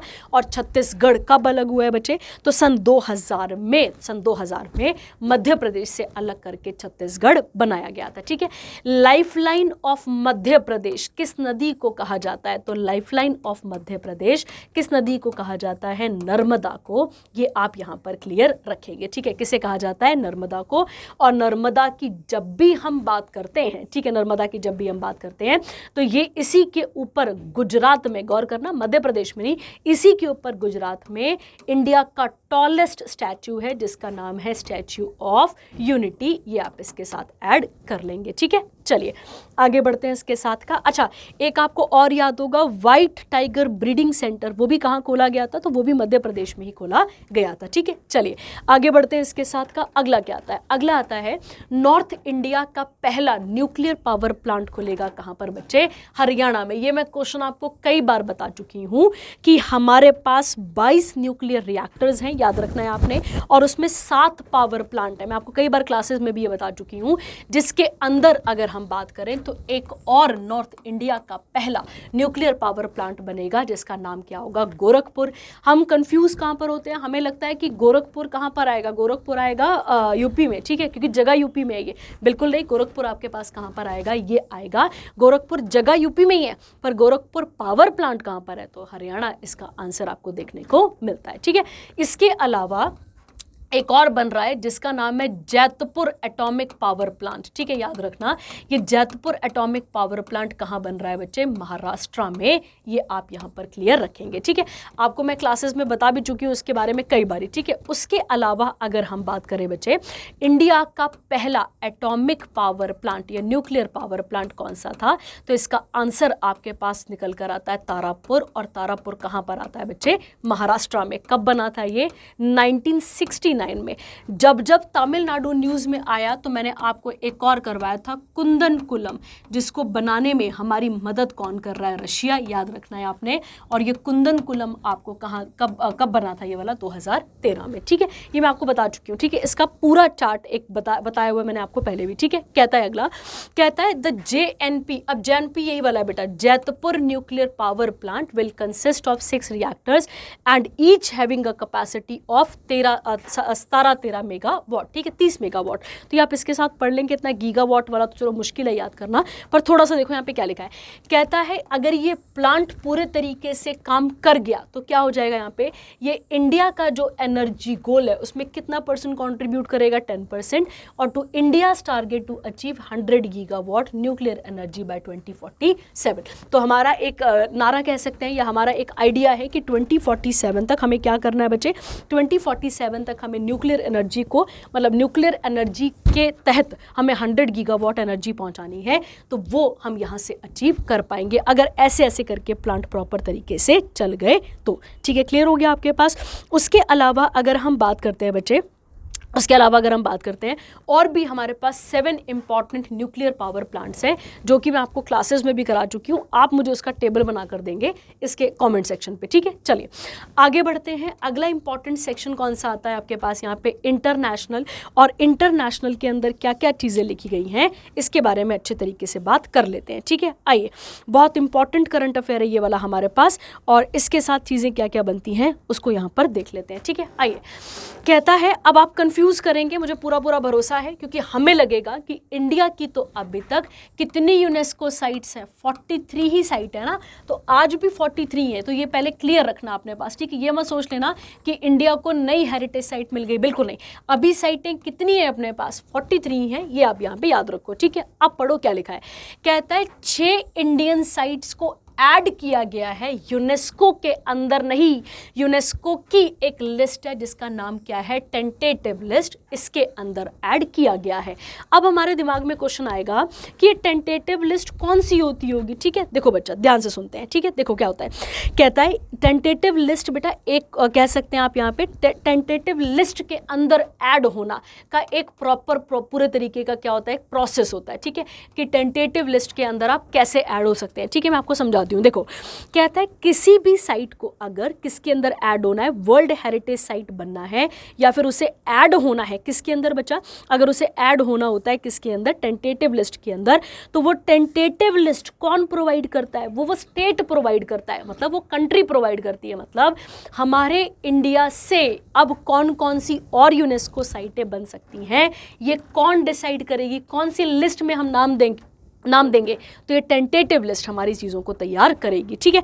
अगर हम बात करें बच्चे, इस लिस्ट का एक पूरा का पूरा प्रोसेस है जिसके अंदर जो स्टेट पार्टीज होती हैं, मतलब जो भी स्टेट के अंदर बॉडीज होती हैं, उनको काम दिया जाता है कि आपको अगर आपको लगता है कि ये फलानी जगह वर्ल्ड हेरिटेज साइट बन सकती है, तो आप उनका नाम हमें दीजिए। फिर उनका नाम एक प्रॉपर प्रोसीजर होता है, उसमें पूरी चेक होती है और उसके बाद टेंटेटिव लिस्ट के अंदर जाती हैं। अब बोलने का मतलब है कि इंडिया में 62 टेंटेटिव लिस्ट है जिनका फ्यूचर में चांसेस हैं कि वो क्या बन सकती हैं, वो यूनेस्को साइट्स बन सकती है। उसमें से 6 कौन कौन सी आ गई, तो कंगेर वैली का नेशनल पार्क छत्तीसगढ़ में, उसके बाद है मुदुमल आ जाएगा आपके पास, ये मेगालिथ मेनहिर्स आ जाएंगे तेलंगाना में, अशोका के एडिक्ट्स आ जाएंगे आपके पास, उसके अलावा 64 योगिनी आ जाएगा, और उसके अलावा गुप्ता टेम्पल्स आ जाएंगे, क्योंकि जहाँ जहाँ तक मौर्य और गुप्ताज ने रूल करा है वहाँ तक का सारा एरिया यहाँ पर कवर कवर किया जाएगा, ठीक है, मतलब उनका कॉन्ट्रीब्यूशन यहाँ पर देखा जाएगा, ठीक है। उसके अलावा जो बुंदेला चीफ थे उनके किले वगैरह वगैरह, उनके बहुत बड़े बड़े महल और किले, कैसे बोल सकते हैं हम, क्योंकि बुंदेलास के टाइम पर मुगल एक्टिव थे, तो दोनों का थोड़ा सा आर्किटेक्चर मिक्स हमें देखने को यहाँ पर मिलता है, ठीक है। उसके अलावा कहता है बच्चे यूनेस्को के डायरेक्टर जनरल, ये मैं आपको कई बार यहाँ पर समझा चुकी हूँ, ठीक है, गौर करो। इंडिया में टोटल अभी कितनी साइटें हैं, तो आंसर अभी भी वही रहेगा 43। पर इंडिया में इंडिया की कितनी टेंटेटिव लिस्ट है, या इंडिया के अंदर कितनी वर्ल्ड हेरिटेज साइट है जो टेंटेटिव लिस्ट के अंदर जा चुकी हैं, तो आप गौर करेंगे तो हमारा आंसर होगा 62, ठीक है। अब 43 में से बच्चे 30 कह सकते हैं आप यहाँ पे 43 में से 35 ऐसी हैं जो कि कैसी साइट्स हैं हमारे पास, कल्चरल हैं, आपको याद रखना है, ठीक है। उसके अलावा 7 ऐसी हैं जो बिल्कुल आपको क्या दिखती है यहाँ पे, नेचुरल, और एक ऐसी है बच्चे जिसको क्या बोलते हैं आप, मिक्स्ड साइट भी यहाँ पर नाम देते हैं, ठीक है। अच्छा, आप मुझे बताएंगे कि ये मैंने आपको क्वेश्चन कराया हुआ है कि इंडिया में 1983 में, ठीक है, सबसे पहली 4 जगहों को यूनेस्को साइट दिया गया था, ये यूनेस्को का टाइटल दिया गया था। मैं ये आपको बताती हूँ, ताजमहल है, आगरा फोर्ट है, अजंता केव्स है और एलोरा केव्स आती है, ठीक है। चलिए, तो आप इसके साथ यहाँ पर ऐड कर लेंगे। चलिए अगला सेक्शन पे बढ़ते हैं, और अगले सेक्शन पे क्या नाम आता है इसके बारे में पूरा डिटेल में बात कर लेते हैं, ठीक है।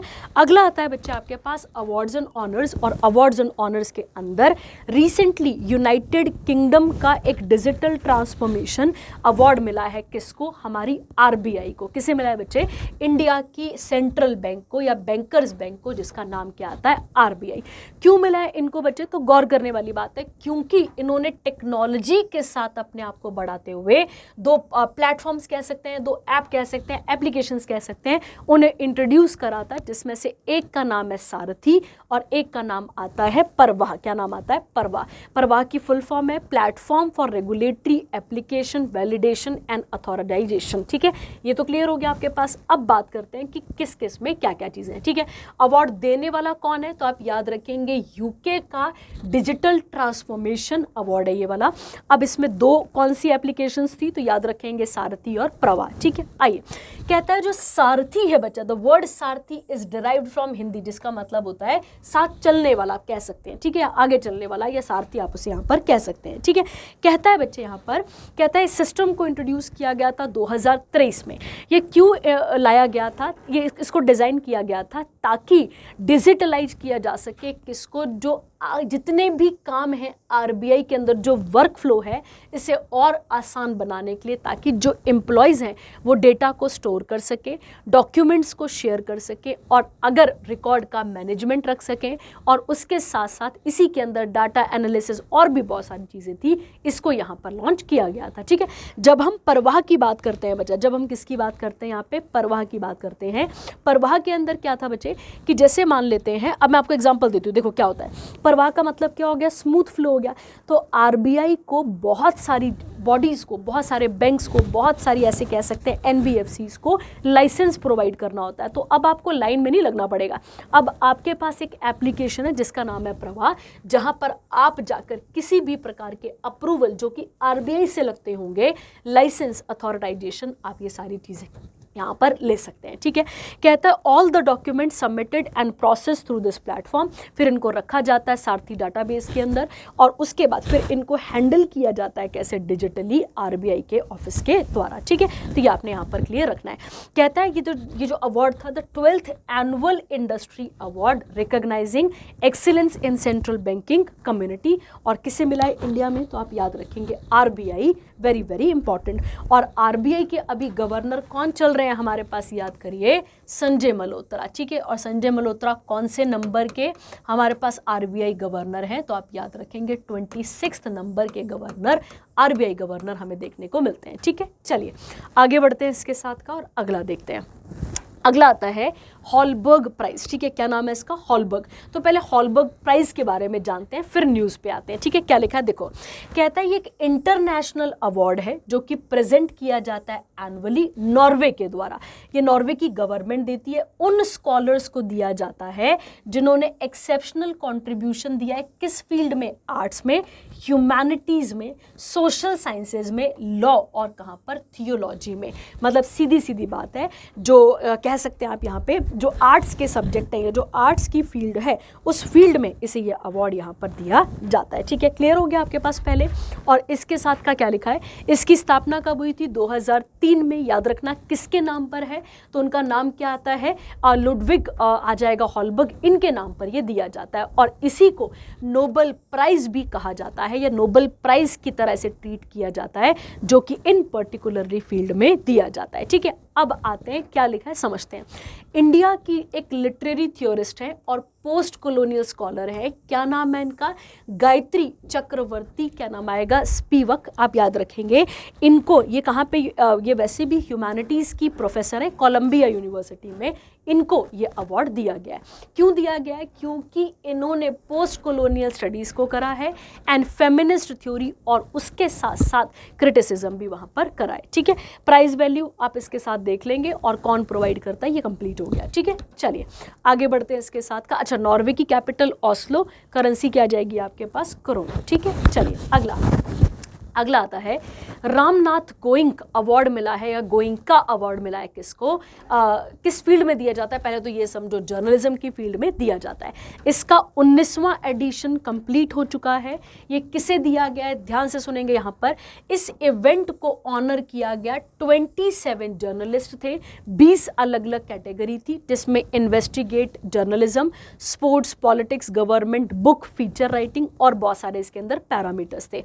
किसे मिला, इस अवार्ड को एस्टैब्लिश किसने करा है बच्चे, तो Noida based Indian express group 2005 ने। और याद रखना किसके बर्थ एनिवर्सरी पे ये मनाया जाता है, तो रामनाथ गोइंका की बर्थ एनिवर्सरी पे इसको मनाया जाता है। कहता है द अवार्ड रिकॉग्नाइज उन लोगों को मिलता है जिन्होंने प्रिंट, डिजिटल, ब्रॉडकास्टिंग जर्नलिस्ट में एक इंपॉर्टेंट रोल प्ले किया होता है, मतलब अपने जर्नलिज्म से सारी चीज़ों को चेंज करने की हिम्मत रखी होगी। ठीक है, इस साल ये अवार्ड किससे मिला है, तो मृदुलिका झा, जो कि आज तक की हैं या आज तक की एंकर आप कह सकते हैं यहाँ पर, इनको ये अवार्ड दिया गया है। क्यों, क्योंकि इन्होंने एक एक्सेप्शनल काम करा है किसके लिए, डंकी रूट के लिए, जो कि इलीगल इमिग्रेशन पाथवे है जिसको यूज करा था हरियाणा के यूथ ने, कहाँ जाने के लिए बच्चे, यूएसए जाने के लिए। अभी आपने ये न्यूज़ कुछ ही टाइम पहले सुनी होगी, ये डंकी वाली, तो ये इसके साथ यहाँ पर कवर की जाती है। ठीक है, चलिए एक और इम्पॉर्टेंट न्यूज़ हमारे पास यहाँ पर कवर हो जाती है। ठीक है, तो आप याद रखेंगे इनको जो है वो आज तक जो अगर हम बात करते हैं इनको ये अवार्ड दिया गया था। ठीक है, अब इसके साथ अपनी हिस्ट्री का एक क्वेश्चन निकाल लो। ठीक है, आपके पंजाब ने कई बार पूछा है, वर्नाकुलर प्रेस एक्ट कभी भी आ जाए, वर्नाकुलर प्रेस एक्ट कब आया था बच्चे, 1878 में। आपको पूरा का पूरा चैप्टर पढ़ाया जाता है प्रेस से रिलेटेड या फिर इससे रिलेटेड। ठीक है, आर्टिकल नंबर 19 की जब हम बात करते हैं, 19 के अंदर 1 सब क्लॉज ए की बात करते हैं, तो इसके अंदर right to freedom of press की बात यहाँ पर की गई है। ठीक है, उसके अलावा अगर हम बात करते हैं फादर ऑफ इंडियन प्रेस, गौर करना, फादर ऑफ इंडियन प्रेस किसे कहा जाता है, तो आप ध्यान रखेंगे फादर ऑफ इंडियन प्रेस कौन आता है, जेम्स अगस्टस हिकी, ये आपको यहाँ पर कवर करना है। ठीक है, इसने बंदे ने एक अखबार चलाई थी जिसका नाम था बंगाल गैजेट। ये बंगाल गैजेट अखबार 1780 में चलती है, 1780 में चलती है और 1782 में इसको क्या कर दिया जाता है, बैन भी कर दिया जाता है। ठीक है, तो ये आप इसके साथ यहाँ पर कवर कर लेंगे। ठीक है, चलिए आगे बढ़ते हैं। अगला, डेनमार्क का night cross for consular services. ठीक है, कॉन्सुलर आप सबको पता होगा बच्चे कि जैसे एम्बेसीज होती हैं, वहाँ पर ये ड्यूटीज़ करते हैं। ठीक है, तो ये अवार्ड किसको दिया गया है, तो आप याद रखेंगे चेन्नई बेस्ड सनमार्ग ग्रुप, जिसके लीडर कौन है यहाँ पर, जिसके चेयरमैन कौन है, तो आप याद रखेंगे विजय शंकर, जिनको डेनमार्क से ये अवार्ड मिल चुका है। तो ये आप इसके साथ पढ़ लेंगे बच्चा, इन्होंने वहाँ पर एम्बेसी में एक इंपॉर्टेंट रोल प्ले करा होगा, तो उसके हिसाब से इनको ये अवार्ड दिया गया है। ठीक है, डेनमार्क की कैपिटल क्या आ जाती है, कोपेनहेगन, और याद रखना है करेंसी क्या आ जाती है आपके पास यहाँ पे, डैनिश क्रोन, ये आप इसके साथ कवर कर लेंगे। ठीक है, चलिए आगे बढ़ते हैं। अगला सेक्शन कौन सा वाला आता है अब आपके पास यहाँ पे, डिफेंस, और कौन सा आता है आपके पास, मिलिट्री एक्सरसाइजेस। ठीक है, ईरान, रशिया और चाइना ने एक नेवल ड्रिल करी है, ध्यान करना है आपने। कौन सी वाली थी ये, तो 7th मैरीटाइम सिक्योरिटी बेल्ट क्या की गई है, जॉइंट नेवल ड्रिल की गई है। ये कहाँ पर की गई है बच्चा, तो आप याद रखेंगे गल्फ ऑफ ओमान में इसे क्या किया गया है, करा गया है। ठीक है, जब भी आप गल्फ ऑफ ओमान की बात करते हैं तो ये अरेबियन सी, याद रखेंगे आप यहाँ पे अरेबियन सी, हमारे पास आ गया Arabian sea and Persian gulf, याद रखना है आपने, पर्शियन गल्फ, इसके बीच में आपको देखने को यहाँ पर मिलता है। ठीक है, और बिल्कुल इनके बीच में एक स्ट्रेट भी है, स्ट्रेट का नाम क्या है, हॉर्मुज, ये आप यहाँ पर क्लियर रखेंगे, तो वहाँ पर ये की गई है। ठीक है, कहता है ये जो एक्सरसाइज है ये क्या बताती है, इस एरिया के टेंशंस के बारे में बताती है। क्यों, क्योंकि ईरान अपने न्यूक्लियर पावर प्रोग्राम्स को क्या कर रहा था, एक्सपैंड कर रहा था, और धीरे धीरे करके थ्रेट आ रहे थे कहाँ पर, यमन की हाउती ट्राइब, मैंने आपको बताया था, बहुत पहले बताया था, जिन्होंने ऑयल टैंकर, ऑयल शिप्स को क्या करा था, खराब करना शुरू करा था, या उनको डिस्ट्रॉय करना क्या कर दिया था, स्टार्ट कर दिया था। ये मैंने आपको बताया हुआ है पहले भी, मुझे याद है। ठीक है, तो आप इसके साथ यहाँ पर कवर कर सकते हैं। ठीक है, चलिए,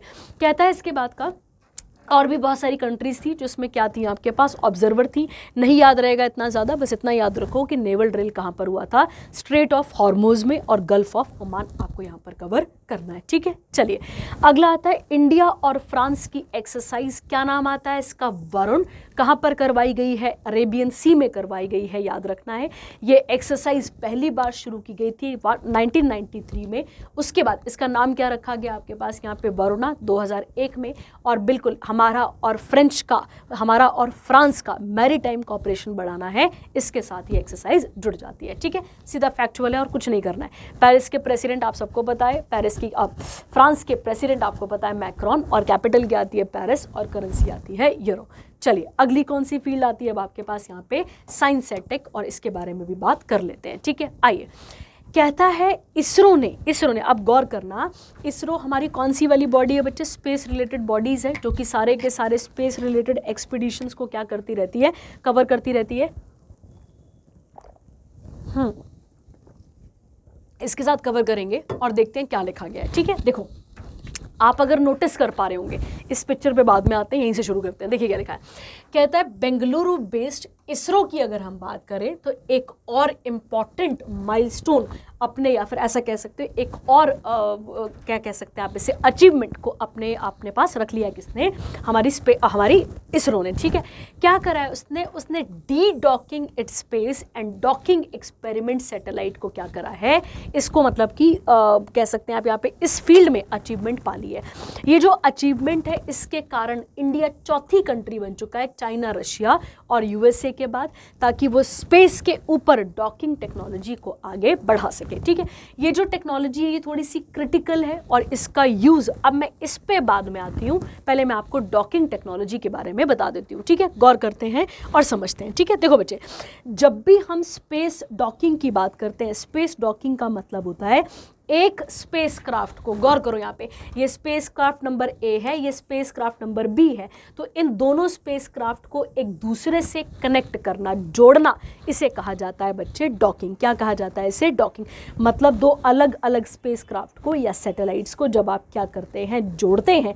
इस टेक्नोलॉजी को अगर हम बात करें, इस टेक्नोलॉजी का यूज़ कहाँ किया जाएगा, इस टेक्नोलॉजी का यूज़ आगे आने वाले फ्यूचर जो प्लान्स हैं हमारे, फ्यूचर जो हमारे प्रोग्राम्स हैं उनमें यूज़ किया जाएगा। जैसे भारतीय अंतरिक्ष स्टेशन जो हम कहाँ पर खोलेंगे, ऊपर, जैसे याद करो ये अर्थ है तो इसके ऊपर ISS है ना, इंटरनेशनल स्पेस स्टेशन है, तो इंटरनेशनल स्पेस स्टेशन की तरह हम भी तो अपना स्टेशन खोलने जा रहे हैं ना वहाँ पर, अंतरिक्ष, भारतीय अंतरिक्ष स्टेशन कहेंगे इसको हम। अगर हम भारतीय अंतरिक्ष स्टेशन की बात करेंगे तो इसके भी तो बहुत सारे पार्ट्स बनेंगे ना यार, बहुत सारे पार्ट बनेंगे, बहुत सारी चीज़ें बनेंगी, तो उन चीज़ों को कनेक्ट करने के लिए हमें एक टेक्नोलॉजी की ज़रूरत थी। उस टेक्नोलॉजी का नाम क्या था, उस टेक्नोलॉजी का नाम था बच्चे हमारे पास डॉकिंग। ये आप यहाँ पर क्लियर रखेंगे। ठीक है, उसके अलावा ये मदद करेगा किसमें, जो हमारा स्पेस फ्लाइट जाने वाला है, क्रूज स्पेस फ्लाइट जाएगा गगनयान, उसमें भी मदद करेगा। उसके साथ साथ लूनर सैंपल रिटर्न मिशन जो चंद्रयान 4 है उसके भी सैंपल्स ऊपर से लाने में हमारी मदद करेगा। ठीक है, तो याद रखना बच्चे कि ये जो डॉकिंग का मतलब क्या होता है, जब एक स्पेसक्राफ्ट को दूसरे स्पेसक्राफ्ट से क्या किया जाता है, कनेक्ट किया जाता है, तो इसे हम डॉकिंग टेक्नोलॉजी कहते हैं। ठीक है, चलिए आगे बढ़ते हैं। इसके साथ का कहता है SpaDeX mission was launch in 30 December 2024 को, अभी किया था। PSLV C60 के अंदर इसे किया गया था, से लॉन्च किया गया था। और याद रखना कहाँ से हमने इसे लॉन्च करा था, तो हमारा एक स्पेस स्टेशन है, क्या नाम है उसका, सतीश धवन स्पेस सेंटर, वहाँ से हमने इसे लॉन्च करा था। द सैटेलाइट SDX-1, अब ध्यान देना यहाँ पर, जैसे मैंने क्या बोला था, 2 स्पेस क्राफ्ट थे ना, तो वैसे ही A और B का एग्जाम्पल दिया था मैंने आपको, तो ये एक आ गया आपके पास SDX-1, एक क्या आ गया आपके पास यहाँ पे SDX-2। तो एक चलेगा, मतलब ये जो 2 वाला था, ये 2 वाला जो है वो आगे आगे चलेगा, ये टारगेट की तरफ बढ़ता जाएगा, और दूसरा वाला इसे क्या करता रहेगा, फॉलो करता रहेगा। ठीक है, फिर एक पॉइंट ऐसा आएगा जब इन दोनों को क्या कर दिया जाएगा, डॉक का मतलब इनको जोड़ दिया जाएगा, और फिर बाद में अगर जरूरत पड़ी तो इनको डी डॉकिंग भी की जा सकती है। डी डॉकिंग मतलब अलग भी इनको किया जा सकता है। ठीक है, चलिए आगे बढ़ते हैं। अगला आता है क्रायोजेनिक इंजन की बात की जाइए। ठीक है, या साइरोजेनिक भी कहते हैं इसको, या क्रायोजेनिक इंजन भी कहा जाता है। ठीक है, देखो बेटा, जब हम स्पेस की बात करते हैं, जब भी हम किसकी बात करते हैं, स्पेस की बात करते हैं, आप सबको पता है, अब इसको गौर करना, आप सबको पता है कि ये अर्थ है, तो अर्थ के ऊपर ट्रोपो के बाद आ जाएगी आपके पास स्ट्रैटो के बाद आपके पास मीजो या थर्मो भी कह देते हैं, इस तरीके की लेयर्स आती हैं हमारे पास। तो जैसे जैसे हम ऊपर जाते जाएंगे, हम बोलने का मतलब है हमारे जो हमारे स्पेस क्राफ्ट होते हैं, या हमारी जो मिसाइल्स होती हैं, या फिर जो हमारे रॉकेट्स होते हैं, जैसे जैसे ऊपर जाते हैं, तो ऊपर जा जाकर क्या होता जाता है बच्चे, टेम्परेचर गिरता जाता है। टेम्परेचर -50 डिग्री हो जाता है कई बार, या -100 डिग्री हो गया, या -180 डिग्री आपको देखने को मिलता है। तो जिसके कारण जो हम यहाँ से चीज़ों को लॉन्च करते हैं, जैसे मान लो हमने कोई मिसाइल लॉन्च करी, तो उसके अंदर जो फ्यूल होता है उसके जमने के चांसेस, जमने मतलब जमना समझ गया ना यार, हाँ, जमने के जो चांसेस होते हैं वो बढ़ जाते हैं। तो क्या किया जाएगा, अब इस ऐसे इंजन लाए गए हैं जिन्हों क्रायोजेनिक भी कहते हैं और जिनको हम CE-20 भी कहते हैं, ताकि जो वो फ्यूल है वो प्रॉपर तरीके से ऊपर पहुंच सके। ठीक है, मतलब सीधी सीधी बात है बच्चे कि क्रायोजेनिक इंजन वो इंजन होते हैं बेटा जो कि एक्सट्रीम, आप ऐसा कह सकते हैं, एक्सट्रीम लो टेम्परेचर में क्या कर सकते हैं, इनका यूज़ किया जा सकता है। क्या करने में इनका यूज़ होता है, स्पेस शिप्स को ले जाने में, रॉकेट लॉन्चेस, इन सब में इनका यूज़ किया जा सकता है। ठीक है, बट अब हम क्या करने जा रहे हैं, अब हम इसका यूज़ करेंगे किसके लिए बच्चे, गगनयान मिशन के लिए। इस मिशन में जो हमारे एस्ट्रोनॉट जाएंगे उनकी जान को रिस्क भी तो है ना यार, तो याद रखना है। तो वैसे तो गगनयान मिशन का पूरा इंजन उसको चेक कर लिया गया है, उसकी कैपेबिलिटीज़ को चेक कर लिया गया है। ठीक है, याद रखना है आपने, और इतनी बार मतलब कई बार चेक हो चुकी है उसके इंजन्स को, पर याद रखना है, बट यहाँ पर चेक करना था, मतलब यहाँ पर इसको इस वाले इंजन के साथ सेट करके ये चेक करना था कि क्या ये ऊपर जाके अगर रीस्टार्ट करने की ज़रूरत पड़ गई, या फिर अगर मान लो वो ठंडा हो गया, बंद हो गया, तो ये वहाँ पर काम कर पाएगा या नहीं। ठीक है, तो आइए क्या लिखा है, कहता है यहाँ पे Bengaluru based ISRO has successfully conducted flight acceptance hot testing of the indigenous CE-20 cryogenic engine identified for the 6th operational mission। क्या नाम है इसका, LVM-3 लॉन्च व्हीकल आ जाएगा आपके पास यहाँ पे M6, और ये इसके साथ कहाँ पर किया गया है, महेंद्रगिरी तमिलनाडु में। ठीक है, कहता है it is mandatory that cryogenic engines for every mission, जो कि कहाँ जाते हैं, स्पेस फ्लाइट पे आपको देखने को मिलते हैं। ठीक है, कहता है in the latest test the engine was fired for a maximum duration, ये तो आप छोड़ देंगे बेटा, मतलब उसका नोजल पॉइंट जहाँ से फ्यूल डलता है वहाँ पर सारी चीज़ों को यहाँ पर चेक किया जाएगा। ठीक है, तो ये इंजन बहुत ही सक्सेसफुल है, ये आपने यहाँ पर याद रखना है। ठीक है, कहता है V. Narayanan, the chairman of ISRO, announced that government of India has approved the ambitious Chandrayaan 5, जिसका नाम क्या है, LUPEX mission, during an event held in Chennai Tamil Nadu. ठीक है, तो ये भी यहाँ पर एक और अनाउंसमेंट बड़ी कर दी गई है, और किसके साथ कोलैबोरेट करेंगे हम इसके लिए, जापान के साथ, याद रखना है। The mission will be launch as a part of building capacity towards achieving the target of Indian landing on moon by 2040। ठीक है, तो हम यहाँ तक पहुँच जाएंगे। कहता है इसरो के चेयरमैन कौन है, वी नारायणन। हेडक्वार्टर कहाँ पर आते हैं, बेंगलुरु, और इसकी स्थापना हुई थी 1969 में। ठीक है, चलिए अगला आता है आपके पास। अगला कह रहा है कि इसरो और SCL का मतलब हो गया सेमीकंडक्टर लेबोरेटरी, जो कि चंडीगढ़ में आती है, इन्होंने माइक्रो प्रोसेसर को बनाया है। क्या बनाया बच्चे, यहाँ पे माइक्रो प्रोसेसर को बनाया है। उन माइक्रो प्रोसेसर का नाम है विक्रम 3201 और कल्पना 3201। आप सबको पता है किन के नाम पर है ये, कल्पना चावला और विक्रम साराभाई के नाम पर ये आपको देखने को मिलते हैं। ठीक है, कहता है इसरो ने जो है बच्चे वो 32 बिट के माइक्रो प्रोसेसर्स को डेवलप करा है। इसका यूज रॉकेट मिशन में किया जाएगा। कहाँ किया जाएगा बच्चे, रॉकेट मिशन में। मतलब जब भी हमें अगर मान लो रॉकेट लॉन्च करना हो तो हमें रॉकेट लॉन्च करने से पहले किसका ध्यान रखना पड़ता है, मौसम का ध्यान रखना पड़ता है। बट इन प्रोसेसर्स की मदद से, ध्यान देना, बट इन प्रोसेसर्स की मदद से चाहे कितना भी मौसम खराब हो, चाहे कोई भी एक्सट्रीम एनवायरनमेंट और क्लाइमेटिक कंडीशन हो, इनको वहाँ पर लॉन्च प्रॉपर तरीके से किया जाएगा। ठीक है, विक्रम 3201 की बात करें तो ये मेक इन इंडिया इनिशिएटिव के अंदर इसे तैयार किया गया है ताकि ये हर प्रकार के क्या कर सके, ऑपरेशंस को झेल सके और वहाँ पर आगे काम प्रॉपर्ली कर सके। ठीक है, उसके अलावा अगर हम बात करते हैं यहाँ पर अगले वाले की, कल्पना वाले की, तो इसके अंदर भी 32 बिट माइक्रो प्रोसेसर है। बाकी डेटा बेटा याद नहीं होगा तो इसको छोड़ ही देना, बस इतना याद रखना, कल्पना 3201 और विक्रम 3201 माइक्रो प्रोसेसर की बात की गई है। ठीक है, चलिए अगला बढ़ते हैं। अगला आता है इंडिया का AI और GSI ने एक इंडिया AI हैकेथॉन को क्या करा है, लॉन्च करा है। ठीक है, हैकेथॉन आप सबको पता है एक मैराथन जैसे वर्ड ये निकल कर आता है आपके पास। ठीक है, क्या कहता है समझते हैं। कहता है इंडिया का AI जो कि इंडिपेंडेंट बिजनेस डिवीजन है नई दिल्ली के अंदर, इस बेस्ड दिल्ली इंडिया कॉरपोरेशन ने कोलैबोरेट करा है किसके साथ, geological survey of India, mines ministry of mine. इन्होंने किससे ओपन करा है, इंडिया हैकेथॉन 2025 को। थीम क्या है इनकी, मिनरल टारगेटिंग यूजिंग AI, मतलब मिनरल्स को एक्सप्लोर किया जाएगा नीचे से, मतलब अर्थ के अंदर से, पर किसकी मदद से किया जाएगा, AI टेक्नोलॉजी की मदद से किया जाएगा। ठीक है, इसकी मदद से क्या होगा, मतलब AI की मदद से और मशीन लर्निंग की वजह से क्या किया जाएगा, हम मिनरल डिस्कवरी और जियोलॉजिकल एनालिसिस को, अर्थ के अंदर के इवेंट्स को और अच्छे तरीके से समझ पाएंगे। ठीक है, इससे क्या हो पाएगा कि deep mineral bodies using depth modelling, developing AI ML, ये सब आप पढ़ लेंगे, इसके साथ का इतना काम का नहीं है, बस इतना आपको याद रखना है।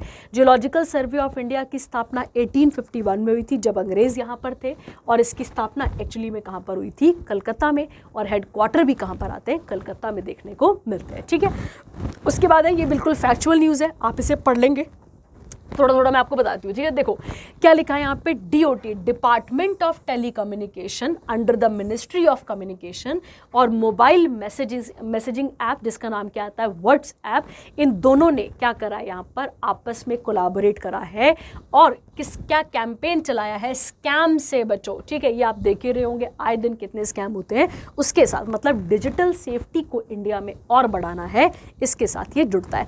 कहता है ये जो अवेयरनेस कैंपेन है, क्या नाम है, स्कैम से बचो, इसे लॉन्च किया गया था 2024 में, और किसके साथ कोलैबोरेट करके, तो ये आप इसके साथ पढ़ लेंगे। इसके साथ एक पोर्टल भी है, पोर्टल का नाम है संचार साथी पोर्टल मोबाइल ऐप, जिसमें क्या लिखा है यहाँ पे, allowing user to report suspected fraud call, message track mobile connection and block and trace lost और स्टोलन डिवाइसेस। ठीक है, सीधा करंट अफेयर और कुछ नहीं है इसके अंदर करने के लिए। ठीक है, चलिए, पर ये इंपॉर्टेंट है कि किसके साथ किया गया है। ठीक है, अगला मोस्ट इंपॉर्टेंट न्यूज़, आप सबको पता है कि सुनीता विलियम और बुच विलमोर, इन दोनों को क्या कर दिया गया, इन दोनों को क्या नहीं कर दिया गया था, ये दोनों वापस आ चुके हैं। ठीक है, हमारे पास, चलिए इनके बारे में बात करते हैं। 8 दिनों के लिए गए थे ये लोग, कितने दिनों के लिए गए थे, केवल 8 दिनों के लिए, और एक्सटेंड होते होते ये कितने दिनों तक वहाँ पे रह गए, दिनों तक नहीं कहेंगे, 9 महीने तक वहाँ पर रह गए। ठीक है, अगर हम इन दोनों की बात करें तो ये दोनों एक टेस्ट फ्लाइट के लिए गए थे, जो कि बोइंग कंपनी ने अपना फर्स्ट फ्लाइट टेस्ट क्रू के साथ करा था,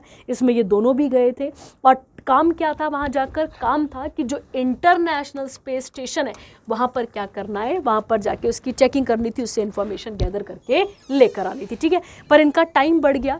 as a part of NASA crew 9 rotation mission, 4-person crew along with the American astronaut, क्या नाम आता है इनका, निक हेग, रशियन कॉस्मोनॉट, क्या नाम आता है इनका, अलेक्जेंडर नाम याद करना मुश्किल है बच्चे, थोड़े थोड़े से नमोनिक बनाना ताकि आपको याद आए। तो बाकी तो वापस आ गए, पर ये दोनों क्या कर गए थे, वहाँ पर रह गए थे। ठीक है, आपको पता होगा बच्चे कि 5 जून 2024 को, देखो यहाँ पे लिखा हुआ है, सब कुछ लिखा हुआ है आपके पास यहाँ पे, 5 जून 2024 को इस इनिशिएटिव को क्या किया गया था स्टार्ट, और किसके द्वारा स्टार्ट किया गया था, तो बोइंग के द्वारा। ठीक है, बोइंग का जो क्या आ जाएगा आपके पास, बोइंग कंपनी का जो ये आता है आपके पास क्रू फ्लाइट टेस्ट था, जिसमें स्टारलाइनर स्पेस क्राफ्ट को एटलस वी रॉकेट के अलग मतलब के आगे लगाकर भेजना था। तो बोलने का मतलब हो गया इसे यहाँ पर भेजना था। इस स्टार लाइनर के जो कैप्सूल थे उसको भेजा गया था ताकि इंटरनेशनल स्पेस स्टेशन की टेस्टिंग हो सके। वहाँ पर जाके 6 जून को ये बेचारे ऊपर पहुँच जाते हैं और उसके बाद कुछ ही टाइम बाद पता चलता है कि जो वो कैप्सूल था उसके अंदर क्या आ चुकी थी, प्रॉब्लम आ चुकी थी। ठीक है, तो प्रॉब्लम क्या थी एक्चुअली में, सबसे पहली प्रॉब्लम थी हीलियम का लीक होना। ठीक है, अब वैसे तो देखा जाए तो कुछ साइंटिस्ट को ऐसा लग रहा था कि थोड़ी सी हीलियम लीक हुई है, कोई भारी बात नहीं है। हीलियम एक्चुअली में, हीलियम क्या काम करता है वहाँ पर, क्या बोलते हैं इसको, इंग्लिश में मैनूवरिंग कहते हैं इसको, जिसमें क्या किया जाता है कि वो घूमेगा या चलेगा जिस तरीके से, वो यहाँ पर काम होगा। उसके साथ दूसरा था बच्चे थ्रस्टर। ठीक है, थ्रस्टर प्रॉपर तरीके से सेट वहाँ पर नहीं हो पाया था।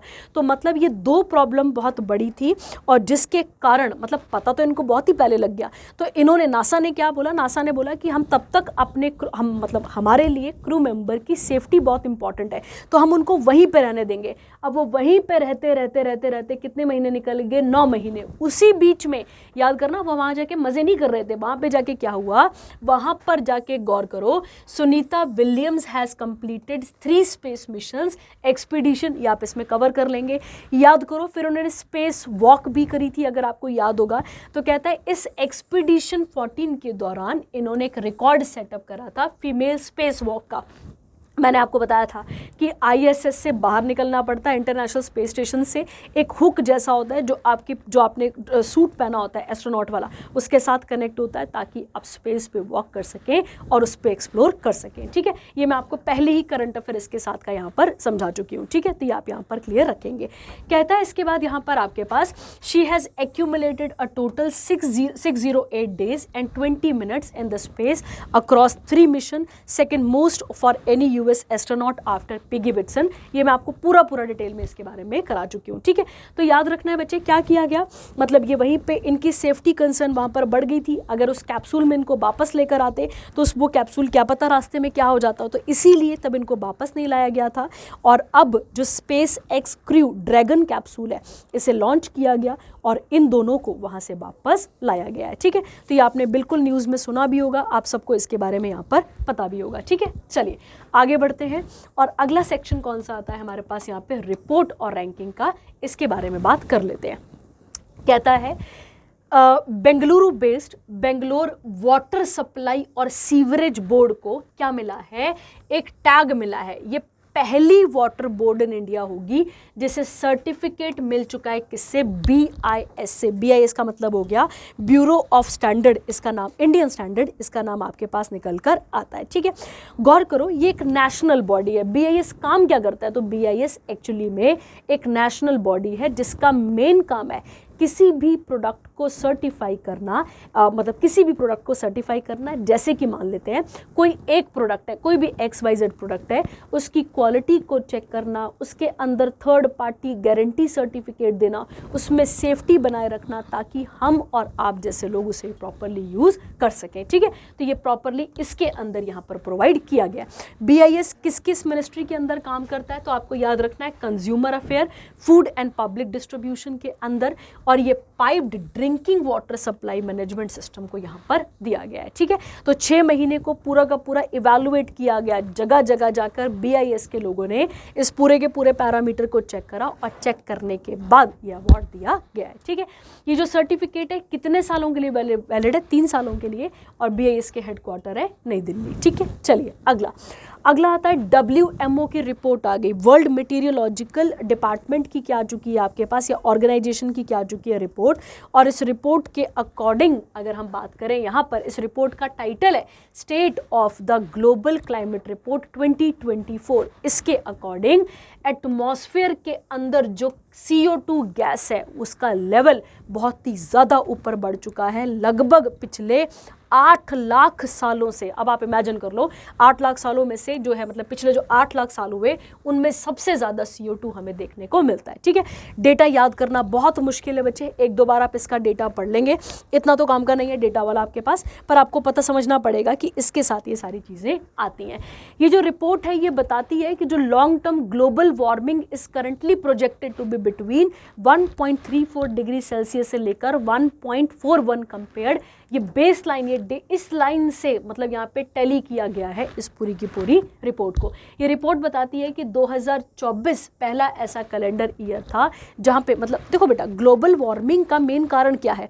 ग्लोबल वार्मिंग का मेन कारण है ग्रीन हाउस गैसेस के कंसंट्रेशन का बढ़ना, क्योंकि ये गैसेस क्या करती हैं बच्चे, ये गैसेस पूरा का पूरा हीट को क्या कर लेती हैं, ट्रैप कर लेती हैं, और जिसके कारण ग्लोबल वार्मिंग हो गया और क्लाइमेट में इसका बहुत ही बुरा असर हमें देखने को यहाँ पर मिलता है। ठीक है, जिसकी वजह से क्या यहाँ पर, अब ये डेटा आप इसके साथ यहाँ पर कवर करेंगे बेटा, इतना काम का नहीं है, बस आपको पता होना चाहिए। ठीक है, थोड़ा बहुत कहते हैं ग्रीन हाउस गैसेस कौन कौन सी आती हैं बच्चे, तो आप सबको पता है CO2, आप सबने सुनी होगी मीथेन गैस। ठीक है, मीथेन के बारे में जिसको हम CH4 भी लिखते हैं, मीथेन आ गई आपके पास, नाइट्रस आ गया, नाइट्रस ऑक्साइड आ जाएगा आपके पास यहाँ पे, नाइट्रस ऑक्साइड, उसके अलावा क्लोरोफ्लोरोकार्बन, हाइड्रोफ्लोरोकार्बन, ये सब इसके अंदर कवर किए जाते हैं। ठीक है, कहता है WMO एक स्पेशलाइज्ड एजेंसी है किसकी, UN की, जो वेदर और क्लाइमेट रिलेटेड और उसके साथ हाइड्रोलॉजी, जियोफिजिकल साइंसेस इसकी इंफॉर्मेशन प्रोवाइड करती है। इसकी स्थापना 1950 में हुई थी। UN की स्पेशल एजेंसी कब बनी थी, 1951 में। सेक्रेटरी जनरल का नाम आप देख लेंगे, हेडक्वार्टर जिनेवा स्विट्जरलैंड, और कितनी मेंबर्स हैं इसकी, 193 मेंबर्स हैं। ठीक है, चलिए आगे बढ़ते हैं इसके साथ का अगला सेक्शन कौन सा आता है आपके पास यहाँ पे, स्पोर्ट्स। ठीक है, सीधा बिल्कुल फैक्चुअल न्यूज़ है। बांग्लादेशी क्रिकेटर, एक और क्रिकेटर ने क्या कर दिया यहाँ पे, अपनी आज़ादी नहीं बोलेंगे इसको, अपनी रिटायरमेंट को क्या कर दिया, घोषित कर दिया। ठीक है, ये आप पढ़ लेना इसके साथ का, नाम क्या है इनका, मोहम्मदुल्लाह रियाद। सीधा सीधा फैक्चुअल है बच्चे। अगला बहुत बहुत इंपॉर्टेंट न्यूज़ हमारे लिए, खेलो इंडिया, ध्यान देंगे आप यहाँ पर, क्या नाम आता है इसका, खेलो इंडिया विंटर गेम। आपको यूथ गेम पता होंगे, वैसे ही यहाँ पर क्या आते हैं, खेलो इंडिया विंटर गेम। ठीक है, इनके 2 एडिशन थे, ध्यान देना, विंटर गेम्स के 2 एडिशन थे। पहला कहाँ पर हुआ, लेह लद्दाख में कवर किया गया, और दूसरा वाला कहाँ पर कवर किया गया, जम्मू एंड कश्मीर में। ठीक है, क्योंकि ये कुछ ऐसे एरियाज है जहाँ पर विंटर, जहाँ पे आइस एक्यूमुलेशन होता है या स्नो एक्यूमुलेशन होता है, और वहीं पर ये सारी चीज़ें की जाती हैं। ठीक है, इसके अंदर स्की आ जाता है, एल्पाइन स्कीइंग आ जाता है, नॉर्डिक आ जाता है स्कीइंग, उसके अलावा आपके पास स्नो रग्बी आ जाती है, उसके बाद आपके पास स्नो बेसबॉल, बहुत सारी गेम्स आ जाती हैं जो कि विंटर्स से एसोसिएटेड है, वो आपको देखने को यहाँ पर मिलती हैं। ठीक है, तो कहाँ पर बताया गया, कहाँ पर हुआ, लेह लद्दाख। याद रखना 2 फेजेस में हुआ है। ठीक है, पहला फेज कहाँ पर हुआ था बच्चे, लेह लद्दाख में, और दूसरा फेज अभी हुआ है 9 से 12 मार्च को जम्मू एंड कश्मीर में। इसे फंड किसने करा था, तो याद रखेंगे ministry of youth affair and sports ने, और ये किसके अंदर आता है, खेलो इंडिया इनिशिएटिव के अंदर आपको देखने को मिलता है। कितने एथलीट थे यहाँ पे, तो 400 एथलीट फ्रॉम स्टेट और UT से आए हुए थे। 19 टीम्स थी यहाँ पर, और 6 विंटर स्पोर्ट्स में देखी जाती हैं। याद रखना पिछले 2 सालों से, पिछले साल भी 2024 में भी और 2025 में भी खेलो इंडिया विंटर गेम को जीतने वाली बॉडी का नाम क्या है, इंडियन आर्मी। तो ये आप यहाँ पर क्लियर रखेंगे। ठीक है, और इसमें कुछ नहीं देखना है आपने, इतना आपको याद रहेगा, ये काफ़ी है आपके लिए। ठीक है, चलिए अगला आता है, ये ग्रैंड प्रिक्स आप खुद पढ़ लेंगे, कौन जीता है कौन नहीं, ये देख लेंगे इसके साथ का। अगला आता है, India master cricket team clinch the inaugural international master league T20 2025 defeating West Indies master cricket team. तो इंडिया जीत गई यहाँ पर भी, और किसे हराया हमने, वेस्ट इंडीज़ की मास्टर क्रिकेट टीम को यहाँ पर हराया है 6 विकेट से in the final, Raipur Chhattisgarh. ठीक है, कितना मिला ये नहीं याद रखना, अब कैप्टन हमें पता होने चाहिए। ठीक है, जो इंडियन मास्टर टीम है उसके कैप्टन कौन है, सचिन रमेश तेंदुलकर, याद रखना है। और वेस्ट इंडीज़ के कौन आते हैं आपके पास, तो कैप्टन ब्रेन चार्ल्स लारा, ये आप यहाँ पर क्लियर रखेंगे, ठीक है। इसके साथ अगर हम बात करें यहाँ पे with the winners the Indian masters were awarded, कितना 1 करोड़ रुपए मिले, उनको कितना कितना मिला ये देख लेंगे, ठीक है। Inaugural session took place in 2025, 6 team participate कर रही थी, Australia master, England master, India master, south African master, और ये बाकी कवर करेंगे, ठीक है। चलिए अगला आता है आपके पास India hockey 7th annual award. किसे मिला है बच्चे, गौर करना, अवार्ड किसे मिला है, हरमनप्रीत सिंह को, जो कि कौन रहे हैं, हॉकी टीम के कैप्टन भी आपको देखने को मिल जाते हैं, ठीक है। कहता है यहाँ पर ये अवार्ड इन्हें दिया गया है, कौन सा अवार्ड इन्हें दिया गया, तो इन्हें अवार्ड दिया गया है prestigious hockey India Balbir Singh senior award for the player 2024 in the men's category, याद रखना है, ठीक है। उसके अलावा अगर हम बात करें, this marked the second hockey Indian player जिनको यह अवार्ड दिया गया है। इंडिया की अगर हम वुमेन टीम की बात करें, हॉकी वुमेन टीम की बात करें, तो उसमें गोलकीपर हैं, क्या नाम है इनका, सविता पुनिया, इनको भी वुमेन कैटेगरी का ये अवार्ड दिया गया है। तो मेल कैटेगरी में हरमनप्रीत याद रखना है आपने, और फीमेल में कौन आती है, सविता पुनिया, ये आप यहाँ पर याद रखेंगे। इसके अलावा अगर हम बात करें तो ये 3rd hockey India player women के फील्ड में मिलता है आपको। अगर हम देखें तो कितना मॉनेटरी अवार्ड मिलता है, 25 लाख। इस साल major Dhyanchand lifetime achievement award जो है वो winning team of 1975 men's world cup along with the monetary prize of 50 lakh, इसे यहाँ पर दिया गया है, ठीक है। अब याद रखना बच्चे, यही न्यूज़, इसी न्यूज़ के ऊपर एक बुक भी लिखी गई है जो अभी आप लास्ट में यहाँ पर कवर करेंगे, ठीक है। कहता है इसके बाद the Indian men's hockey team under the captaincy of Ajit Pal Singh defeated Pakistan team, ये कब की बात कर रहे हैं हम, 1975 की। इसी के ऊपर एक बुक आनी है, लास्ट में हमने पढ़नी है अभी, ठीक है। कहता है Savita Punia was also named Hockey India Baljit Singh goalkeeper of the year award 2024, और इन्हें 5 लाख यहाँ पर मिला है। Prasar Bharati the official broadcaster of Hero Hockey India League 2024-25, इसको क्या मिला है यहाँ पे, हॉकी इंडिया जमन लाल शर्मा अवार्ड मिला है फॉर इनवैल्यूएबल कंट्रीब्यूशन, क्योंकि जैसे हमारे यहाँ क्रिकेट में भी वो होती है ना यार, क्या बोलते हैं उसको, वो अनाउंसमेंट होती रहती है, या फिर क्या कहते हैं यार उसको, जिसमें सब बोलते रहते हैं यार, कमेंट्री, हाँ, तो वैसे ही यहाँ पर कमेंट्री किसने करी है, प्रसार भारती ने, ठीक है। अच्छा, हॉकी रिलेटेड कप्स मैंने आपको कई बार पहले भी कराए हैं, उसमें से अगर हम बात करते हैं तो एक कप कौन सा आ जाता है आपके पास, यहाँ पे मैं ये लिख देती हूँ, एक कौन सा आता है आपके पास यहाँ पे, आगाह खान, याद रखेंगे आप यहाँ पे। एक आपके पास आता है वेटन कप, किसके साथ है ये आपके पास, हॉकी के साथ, याद रखना है। मेजर ध्यानचंद, ये आपको कई बार कराया हुआ है मैंने, ध्यानचंद अवार्ड या ध्यानचंद कप भी आपके पास यहाँ पर आ जाता है। उसके अलावा अगर हम बात करते हैं, उसके अलावा आपके पास, तो उसके अलावा आता है रंगा स्वामी और आगाह खान भी आ जाएगा आपके पास, आगाह खान कप लिख लेंगे आप इसके साथ का। उसके अलावा रंगा स्वामी कप, ये आप इसके साथ कवर यहाँ पर, स्वामी कप भी आप इसके साथ ऐड कर लेंगे, ठीक है। तो बहुत सारे कप आते हैं हॉकी के साथ, ठीक है। चलिए अगला आता है आपके पास यहाँ पे, अगला है world para athletics grand prix, कहाँ पर हुआ है बच्चे, कौन से नंबर का हुआ है, कब हुआ है, 2025, और कहाँ पर हुआ है, हमारे स्टेडियम में, ठीक है, जिसमें इंडिया टॉप कर गया। यहाँ पर इंडिया कितने मेडल ले गया है, 134, याद रखना है, ठीक है।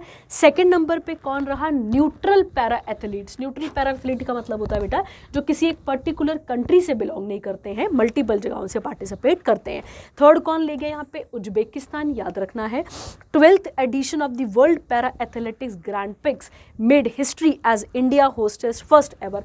तो याद रखना है ये पहली बार हुआ जब हमने world para athletics grand prix को क्या करा, इंडिया में होस्ट कराए, ठीक है। तो ये आप यहाँ पर क्लियर रखेंगे, ठीक है, ये भी आपके लिए बहुत इंपॉर्टेंट हो जाएगा, याद रखना है, ठीक है। चलिए अगला आता है इसके साथ का, और अगला क्या कहता है उसको यहाँ पर कवर कर लेते हैं। टॉप नेशन कौन कौन रहे, इतना काम का नहीं है। और ये देखो यहाँ पे लिखा हुआ है वर्ल्ड पैरा एथलेटिक्स जो फेडरेशन है ये कब बना था, 1989 में, और ये इंटरनेशनल पैरा ओलंपिक कमेटी के द्वारा बनाया गया या उसका पार्ट है। हेडक्वार्टर बॉन जर्मनी में देखने को मिलते हैं। उसके बाद है special Olympics world winter games, कब, 2025 के, ये कहाँ पर हुए हैं, तो आपको याद रखना है ये कहाँ पर हुए, ट्यूरिन, और ट्यूरिन कहाँ पर आता है, इटली में, ठीक है, जिसमें इंडिया ने फिर से यहाँ पर टॉप कराए। ठीक है, तो क्या लिखा है यहाँ पर, कहता है 33 मेडल आए हैं जिसमें 8 गोल्ड, 18 सिल्वर, 7 ब्रॉन्ज आपको देखने को मिलते हैं। ठीक है, अगर नाम है विंटर गेम्स तो इसमें जैसे लिखा ना स्नो शूइंग, उसके बाद एल्पाइन स्कीइंग, उसके बाद ये जितने जितने गेम्स लिखे हैं ये सब विंटर गेम्स के साथ एसोसिएटेड आपको देखने को मिलते हैं। ठीक है, कितने एथलीट्स थे तो आप गौर करेंगे 15,000 100 कंट्री से, और 8 स्पोर्ट्स मेन इसके अंदर कवर किए जाने थे। ठीक है, कहता है special Olympic do not provide any an official medal table. ठीक है, इनका कोई प्रॉपर मेडल टेबल नहीं होता जैसे ओलंपिक्स में होता है।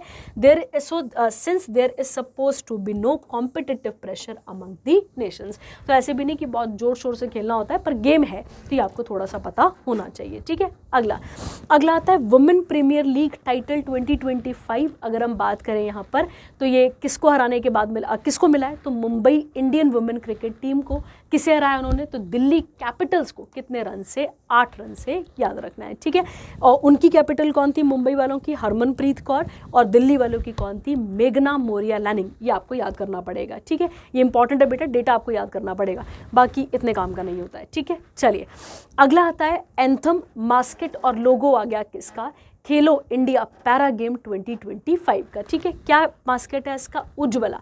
अब ये उज्ज्वला किससे आया है बच्चे, तो जो दिल्ली की जो हाउस स्पैरो होती है, वो चिड़िया होती है ना छोटी सी, जो आपको घर घर में देखने को मिलती है, अपनी नेस्टिंग वगैरह वगैरह कर रही होती है, उसके साथ यहाँ पर आपको देखने को मिलता है। ठीक है, लोगो जो है वो क्या बताता है, एथलीट ऑरेंज, ग्रीन और ब्लू कलर को यहाँ पर रिफ्लेक्ट करता है। ठीक है, मतलब डायनामिज्म, मतलब चेंजिंग को यहाँ पर दिखाता है। और the world's Khelo India and para games 2025 are written in the blue or white color in the logo signifies strength complemented by orange highlighted। ठीक है, तो ये देख लेंगे, इसके साथ का मास्कट इंपॉर्टेंट बन जाएगा हमारे लिए। ठीक है, और कब से कब तक होने बेटा, तो 20 से लेके 27 मार्च ये चलने थे। ठीक है, तो अभी चल ही रहे होंगे ये, अभी मतलब आज कॉन्क्लूड हुए होंगे। ठीक है, कहता है द एंथम क्या रहेगा इसका, खेलेगा खेलेगा मेरा इंडिया, जीतेगा जीतेगा मेरा इंडिया। ठीक है, सेकेंड एडिशन कहाँ पर होना है इसका, तो नई दिल्ली में। और याद रखना है खेलो इंडिया जो ये गेम है अपने पास, खेलो इंडिया जो आपके पास पैरा गेम्स है, feature competition across 6 para sports field. ठीक है, तो कितने गेम्स रहेंगे इसके अंदर, 6 पैरा स्पोर्ट्स फील्ड। ठीक है, चलिए अगली आती है आपके पास सेक्शन बैंकिंग और इकोनॉमी का। ठीक है, अगेन आरबीआई ने पेनल्टी लगा दी है, ये आप इसको खुद कवर कर लेंगे, इसमें कोई भारी बातें नहीं है। सेबी ने पार्टनर कर लिया है किसके साथ, डिजी लॉकर के साथ। ठीक है, देखो बेटा क्या होता है, जो एक इन्वेस्टर होता है, इन्वेस्टर के बहुत सारे डॉक्यूमेंटेड डेटा उसके पास रहता है, तो अब उसके लिए भी क्या ला दिए, जैसे बैंकों में डिजी लॉकर होते हैं वैसे ही कहाँ पर आ गया आपके पास डिजी लॉकर, ये आ गया आपके पास सेबी में। ठीक है, ताकि जो इन्वेस्टर्स हैं उनको मदद मिल सके, वो अपने demat account, information, mutual fund, जो भी इंफॉर्मेशन उनको रखनी है वो यहाँ पर इसको रख सकते हैं। ठीक है, और उनकी डेथ के बाद, किसी इन्वेस्टर की डेथ के बाद उनकी फैमिली भी उनको एक्सेस कर सके। ठीक है, आप मुझे बताते हैं सेबी के चेयरमैन कौन है, याद करो ये अभी अभी अपॉइंट हुए हैं कुछ टाइम पहले। ठीक है, तो चेयरमैन कौन है आप मुझे बताएंगे। ठीक है, अगला कहता है इंडिया का जो टोटल एक्सपोर्ट है वो बढ़ चुका है। ध्यान देना, टोटल जो एक्सपोर्ट है वो बढ़ चुका है, जो कि अच्छी बात भी है वैसे देखा जाए तो। कहता है India combined merchandise and service export कितना है हमारा यहाँ पे, बढ़ चुका है।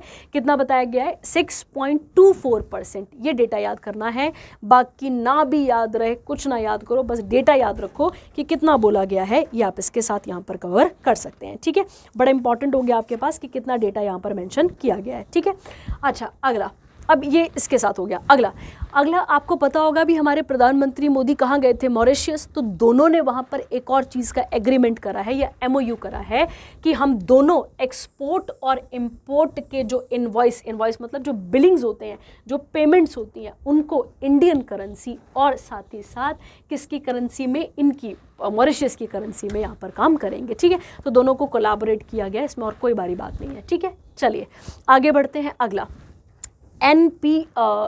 एनपीसीआई इंटरनेशनल पेमेंट लिमिटेड, जो कि किसकी बॉडी है बच्चे, एनपीसीआई की बॉडी है। इसने एक एग्रीमेंट साइन कर लिया है किसके साथ, सिंगापुर के साथ। ठीक है, मतलब अब सिंगापुर में भी जो इंडियन ट्रैवलर जो कि सिंगापुर जाते हैं वो वहाँ पर जाके किसे यूज़ कर सकते हैं, यूपीआई के क्विक रिस्पॉन्स को।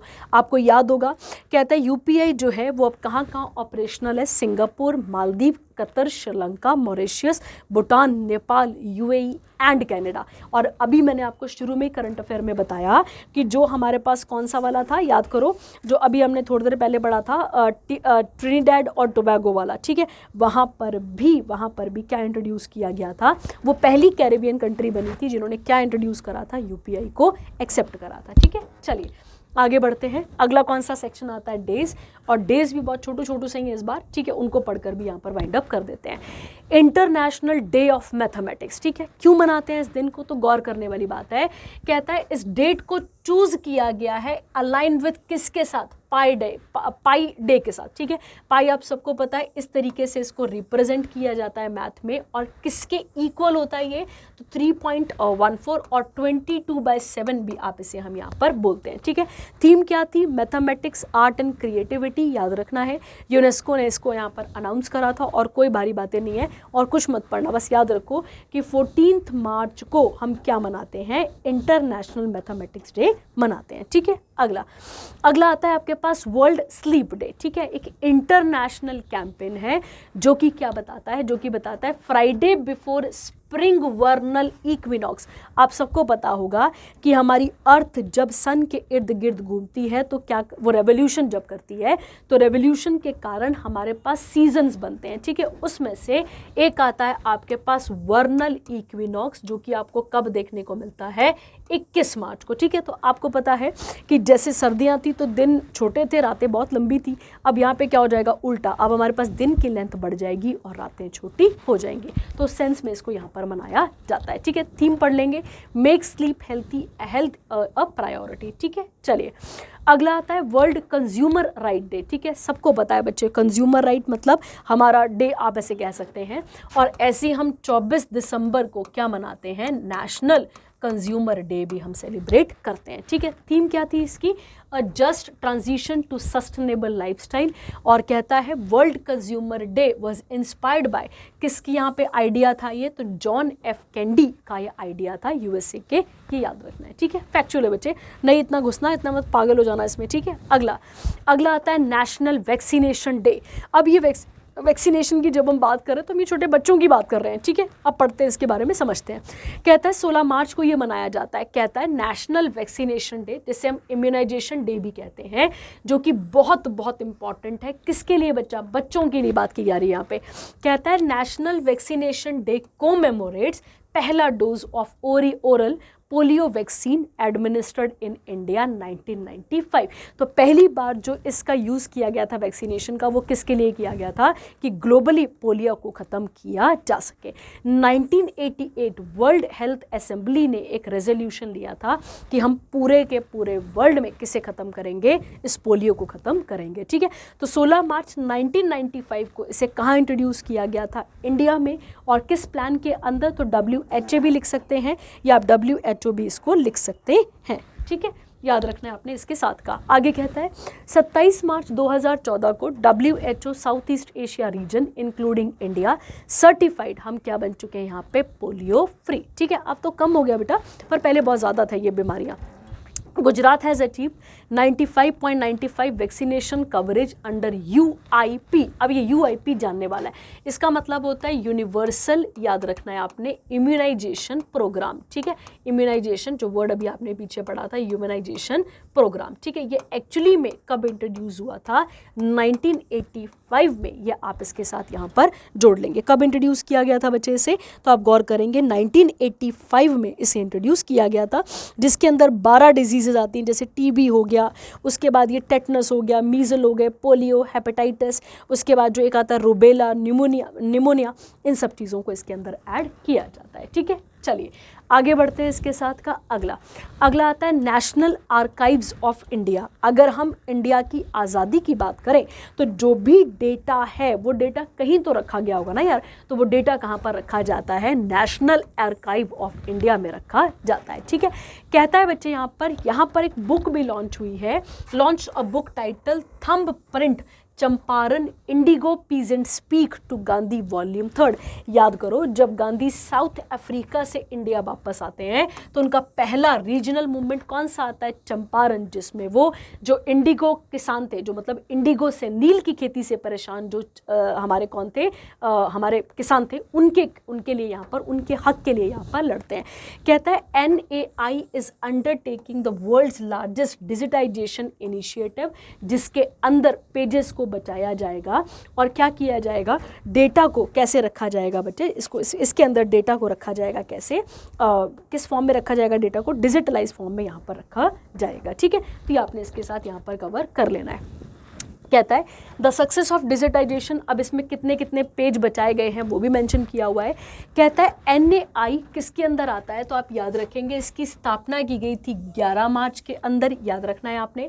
और इसका जो पूरी की पूरी बिल्डिंग है, वैसे एक्चुअली ये कहाँ पर था, वेस्ट बंगाल में था, फिर कहाँ बना, दिल्ली में। और दिल्ली में इस बिल्डिंग को डिज़ाइन करने वाला भी कौन था, एडविन ल्यूटियंस। ठीक है, चलिए आगे बढ़ते हैं इसके साथ। अगला ग्लोबल रिसाइकलिंग डे, फैक्चुअल है आपके पास, जो भी हमारे पास है उसे रिसाइकिल करना चाहिए ताकि हम और एनवायरनमेंट को प्रॉपर तरीके से बचा सकें। मतलब जो भी वेस्ट है उसको रिसाइकल कर सस्टेनेबिलिटी या क्लाइमेट चेंज और जो बड़ी बड़ी चीज़ें हैं इनको यहाँ पर कंट्रोल किया जा सके। ठीक है, तो आप इसके साथ यहाँ पर ऐड कर लेंगे। अगला क्या आता है आपके पास, हैप्पीनेस डे। हमारा रैंक वैसे बहुत ही ठीक नहीं है, पर हमारा रैंक यहाँ पर कितना है, 118 याद रखना है आपने, in the world happiness report कब की, 2025 की। तो वैसे तो लो लेवल ऑफ हैप्पीनेस है। अब हैप्पीनेस की बच्चे एक प्रॉपर डेफिनेशन है जिसके अंदर सोशल, इकोनॉमिक, पॉलिटिकल सारी चीज़ें कवर की जाती हैं। ठीक है, वो कभी भी एक कंट्री खुश नहीं रह सकती इतना ज़्यादा। पर गौर करें यहाँ पर तो कुछ नॉर्डिक कंट्रीज़ हैं जो यूरोप के नॉर्थ ईस्टर्न हिस्से में आपको देखने को मिलती हैं, जिसमें डेनमार्क, आइसलैंड और स्वीडन आपको देखने को मिलता है। थीम क्या थी इसकी, केयरिंग इज शेयरिंग। ठीक है, तो ये आप इसके साथ यहाँ पर ऐड कर सकते हैं। ठीक है, अगला आता है बच्चे ओरल हेल्थ। ओरल हेल्थ का मतलब हो गया टीथ की बात की जा रही है। ठीक है, अगर आपके मुंह ठीक रहेगा तो फिर अंदर सब कुछ ठीक रहेगा। तो थीम पढ़ लेना और इसमें कुछ नहीं करने वाला। आगे बढ़ते हैं, अगला सेक्शन आता है कौन सा वाला, बुक्स, और बुक्स को पढ़कर इसको वाइंड अप कर लेते हैं। ठीक है, आइए। कहता है CSK, आपको पता होगा चेन्नई सुपर किंग इन्हें कहा जाता है। चेन्नई सुपर किंग वालों ने अ न्यू बुक टाइटल्ड, क्या नाम है इसका, Leo the untold story, written by PS Raman, इसको अनवेल कराए कहाँ से, चेन्नई से, by the former Indian test cricketer. किसने कराया, तो CD गोपीनाथ, याद रखना है। इस बुक के अंदर पूरी की पूरी जीवनी, पूरा का पूरा करियर किसका लिखा हुआ है, MS Dhoni, and highlighting his journey on end of the field and his contribution to the Indian cricket and his leadership to the CSK franchise। ठीक है, सीधा फैक्चुअल है आपके पास। चलिए अगला आता है, बुक का नाम है मेमोरीज एंड माइलस्टोन। ठीक है, ध्यान देते हैं। ठीक है, समझो उसको क्या लिखा है। कहता है इस बुक को ऑथर कराए किसने, V श्री राम ने, याद रखना है, एंड लक्ष्मण ने। Documented the 60-year journey of blue cross. पहला क्वेश्चन ये आएगा कि ब्लू क्रॉस क्या है, तो ब्लू क्रॉस क्या है बच्चे, एक्चुअली में ये जानवरों को बचाने वाली most active animal welfare organisation है, जो कि जगह जगह जाकर जो स्ट्रीट में मिल रहे हैं जानवर, जैसे भी प्रकार के जानवर हैं, एक्चुअली में उनकी एक वेलफेयर पूरी की पूरी चैरिटी, मतलब उनके नाम पर चैरिटी रेज करती है या फंड रेज करती है, आप इस तरीके से इसको भी यहाँ पर कह सकते हैं। ठीक है, तो यहाँ पर इसको मिला है, it pioneer the animal birth control programme and the first global initiative for humane से स्टेरिलाइजेशन ऑफ स्ट्रीट डॉग्स। ठीक है, जिसमें नसबंदी की गई थी किसकी, जो गली के डॉग्स होते हैं उनकी की गई थी। ठीक है, चलिए अगला आता है बुक मार्च टू ग्लोरी। याद करो, अभी मैंने आपको क्या बताया था कि हॉकी वर्ल्ड कप हुआ था 1975 का अगेंस्ट पाकिस्तान। कहाँ पर हुआ था, मलेशिया में, जिसमें कौन जीते थे, हम जीते थे। उसके लिए पूरी की पूरी बुक का नाम है मार्च, क्या लिखा है आगे यहाँ पे, मार्च ऑफ ग्लोरी। ये आप यहाँ पर क्लियर रखेंगे। ठीक है, तो इस इवेंट में जो है बहुत सारे लोग यहाँ पर आए थे, इस बुक को लॉन्च किया गया दिल्ली में और सब लोगों ने इसको अटेंड यहाँ पर करा था। ठीक है, चलिए, तो ये हो गया आपके पास यहाँ पे। अच्छा, एक चीज़ और बेटा, उस समय पे ना यहाँ पर एक जर्नलिस्ट भी थे जिनका नाम क्या था, एरोल्डो क्रूज। ये भी यहाँ पर आपको देखने को मिलते हैं। ठीक है, चलिए, तो ये थे आपके पास कुछ important current affair. I hope आपको चीज़ें समझ में आई होंगी। जो भी डाउट रहेगा वो आप पूछ लेंगे। Thank you, have a nice day.